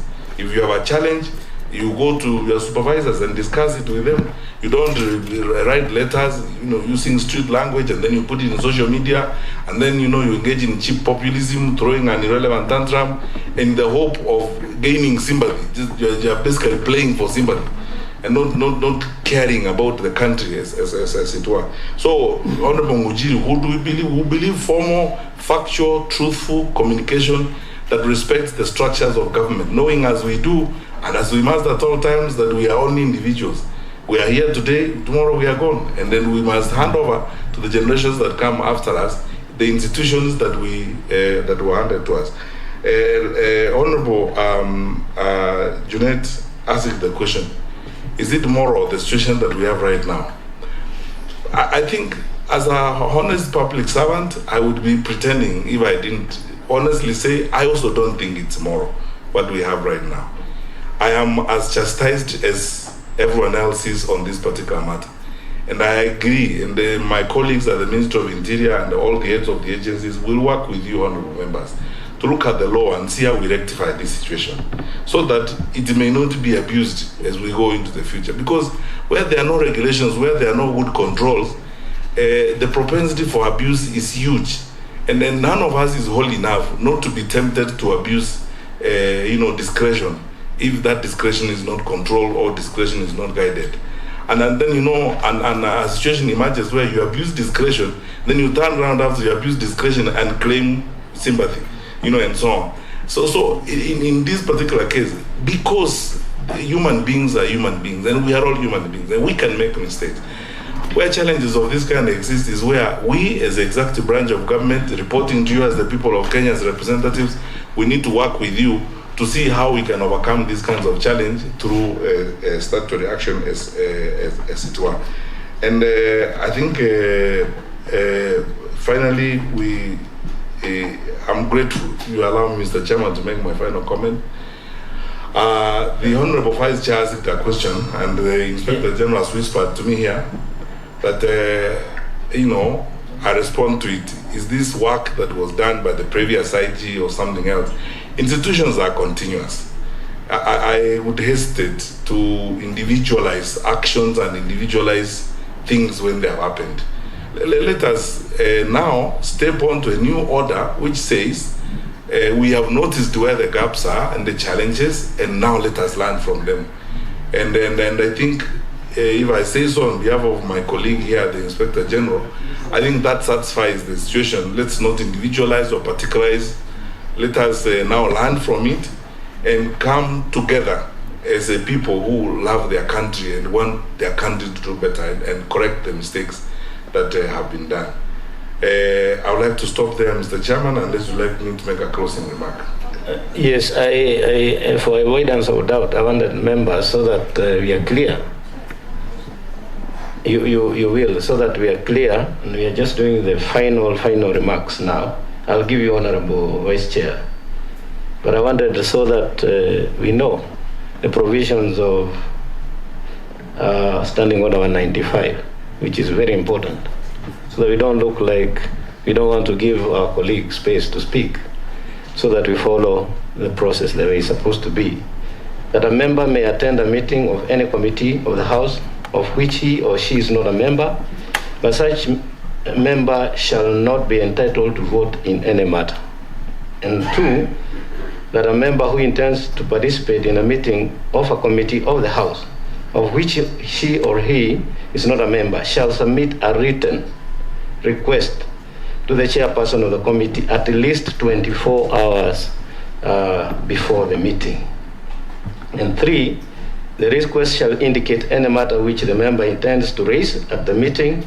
And number four is where the chairperson allows, because the chairman can decline, but where the chairman allows a request to participate under paragraph 2, the member may attend the meeting and raise any matters indicated in his or her own request. But finally, that the chairperson may order an member of the committee to withdraw from a meeting for disorderly conduct.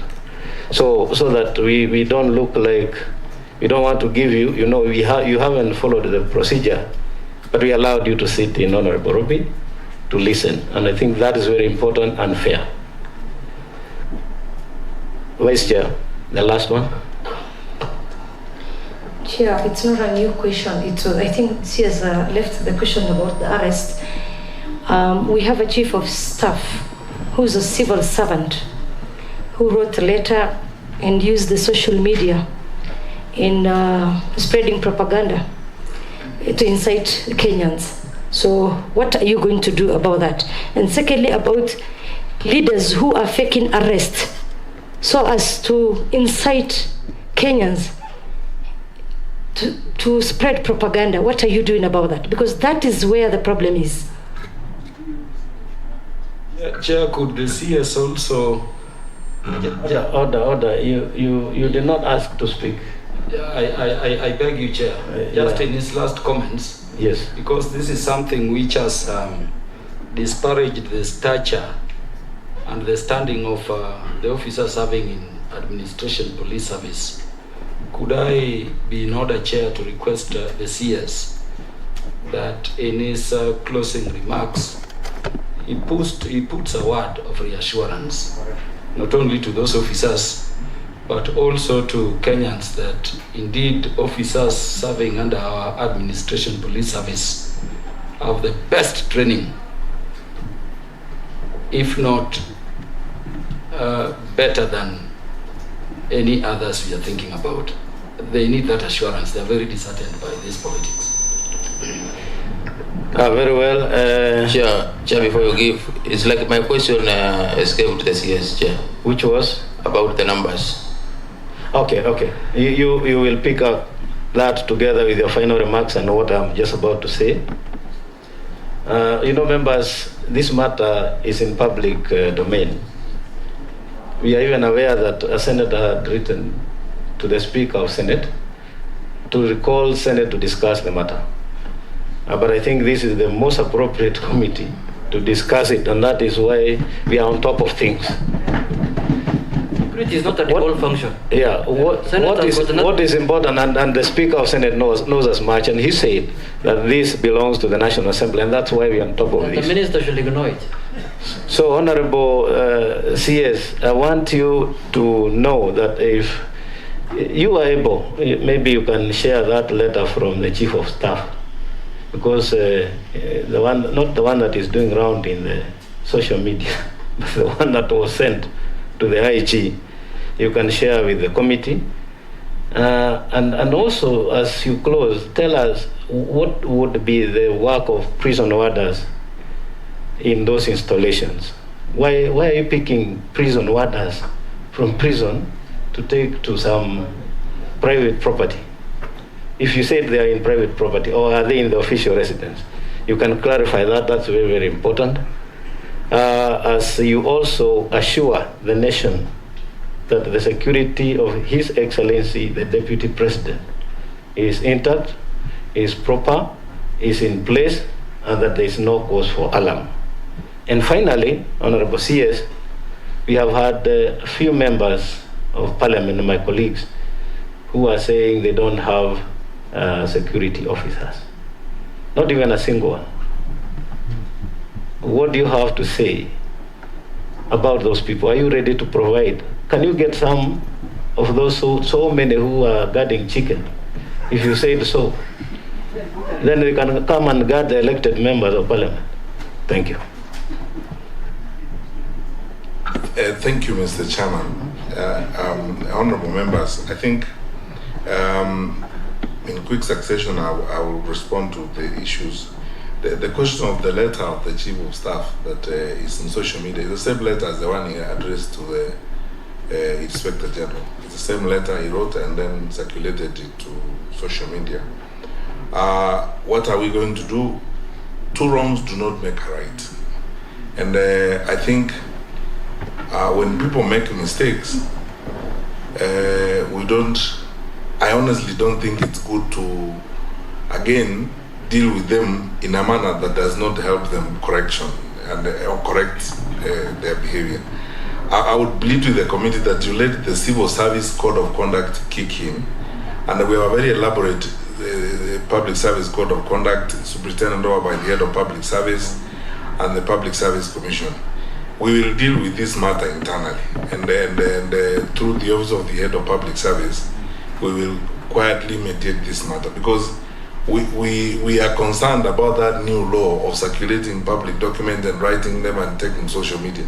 We can't again engage in public chastisement of public officials, especially senior ones like the holder of the Office of Chief of Staff in the Office of the Deputy President. Mistakes have been made, but I would like to plead with you that you give us an opportunity to use the established institutional channels of resolving the matter. We deal with it through the Office of the Head of Public Service and the Public Service Commission, and in due course, Mr. Chairman, I undertake that I will formally report back to the committee on the actions that would have been taken away from the cameras and the drama. Leaders who spread propaganda, we are working with the National Integration Cohesion Commission on this matter. we're working so hard. I am aware that there are several investigations going on right now, jointly between NCIC and DCI, involving a number of leaders and statements that have been made, as it were. I've said this several times before. You are our security committee, and we agreed that we are going to have a retreat at some point at which we will tell you the different protocol we want to apply this year, because we want to support a situation where we ourselves seek orders to bar certain people from contesting public office or to be declared unfit to hold public office on account of their conduct and their behavior. It is not a one-day affair. It's a journey that we all need to walk to. We will achieve more and faster through consultative work and counseling each other and speaking to each other. But where it becomes very difficult, of course the law will help us as we go along. So I suggest, Mr. Chairman, also with your kind indulgence, that again, when we come before you next time with NCIC, I'll ask the chair of NCIC to prepare a separate report on what they're doing on this work and how far they have gone in terms of identifying culpable individuals who then will be brought to account in this respect. The administration police, of course, you know, Honorable Kaluma, the AP are one of our well-trained teams across the country. I speak passionately and strongly for all police officers in Kenya. Our level of training, Mr. Chairman, there are countries in the region that are coming to us to train for them, to share experiences with them, to offer them our resources. Some of you went to a training institution in Kanyonyo the other day, for example. How many countries in the region have achieved that kind of capacity of training? And the people we are training there at Border Patrol, collaborating with several institutions across the world. I mean, it's world-class training that we are offering our police officers. That is why we are proud of the work that our police officers are doing on our borders, especially the Border Patrol team between us and Somalia. You saw what we were doing in Mombasa last week, you know, to be able to track down, working within a multi-agents framework, track down terrorists and stop them in their tracks before they access vital installations. We have men and women who are committed, who run towards danger when we all run away from it. And I would hate a situation where we look like we are besmirching or talking down, you know, one group as opposed to the other, as it were. They are all doing a fantastic job. They are wonderful people for whom we should be grateful to God and whom we should support as we do. And the AP, of course, are a fantastic lot of people, as it were. What do prison warders do? You know, prison warders are security people. They are trained for all intents and purposes. They are security people. But you know, there are leaders or individual public officials who prefer, you know, to work with particular security people for some reasons, and they may draw them from, you know, units that are not necessarily supposed to provide security, but they draw them either to drive them or drive members of their families or do certain things for them, as it were. That is why the National Security Council made this decision in 2018 that let us delink the prison service or the prison warders from VIP protection and so on. But I know that there are one or two leaders who insist for certain reasons because of background and so on. I undertake, Mr. Chairman, that working with the Commissioner General of the Prison Service, we will try to ensure that the directive of the NSC is met and these prison warders go back to do the work for which they are trained. Finally, the members of Parliament who need support, of course we are at your disposal. And those who need you know, support in terms of an individual close protection, I think is a matter I would like to take away from the cameras and we can have a discussion on it, Mr. Chairman. Finally, I want to assure the country that there is nothing to even think about the security of His Excellency the Deputy President of this Republic. We have a very disciplined security sector. We have sufficient resources, human and otherwise. We have enough assets to protect our number 2 in command. There need not be any debate or any discussion on that for now. To the farthest extent that I know of, and I get briefed by all these wonderful people working with me, we have nothing really to worry about. And when we are formally informed and the things that we get to know through formal circles, if there are things that are done in secrecy that we don't know, those I can't account for, only God and the devil can know. But the ones that are done openly and formally and within allowable structures of the law and within the spectrum of our constitutional and statutory responsibilities, I can assure everyone there's nothing really to worry about in that respect. And we will continue to discharge our obligations with the same efficiency, commitment, objectivity, and focus that we have done in the past. Thank you, Mr. Chairman. Very well. Then that brings us to the end of our formal engagement in public. And I know you alluded to the fact that you could take us in camera and share some details which you are not willing to share. I don't know how long that will take so that we can make a decision now. So that is going to be 5 minutes. Honorable members, can we get into camera now? Thank you very much, members of the 4th Estate. I think you have covered enough. Let's get the details in camera. So only members of the committee remain. And the CS, you'll also decide who in your team is going to remain.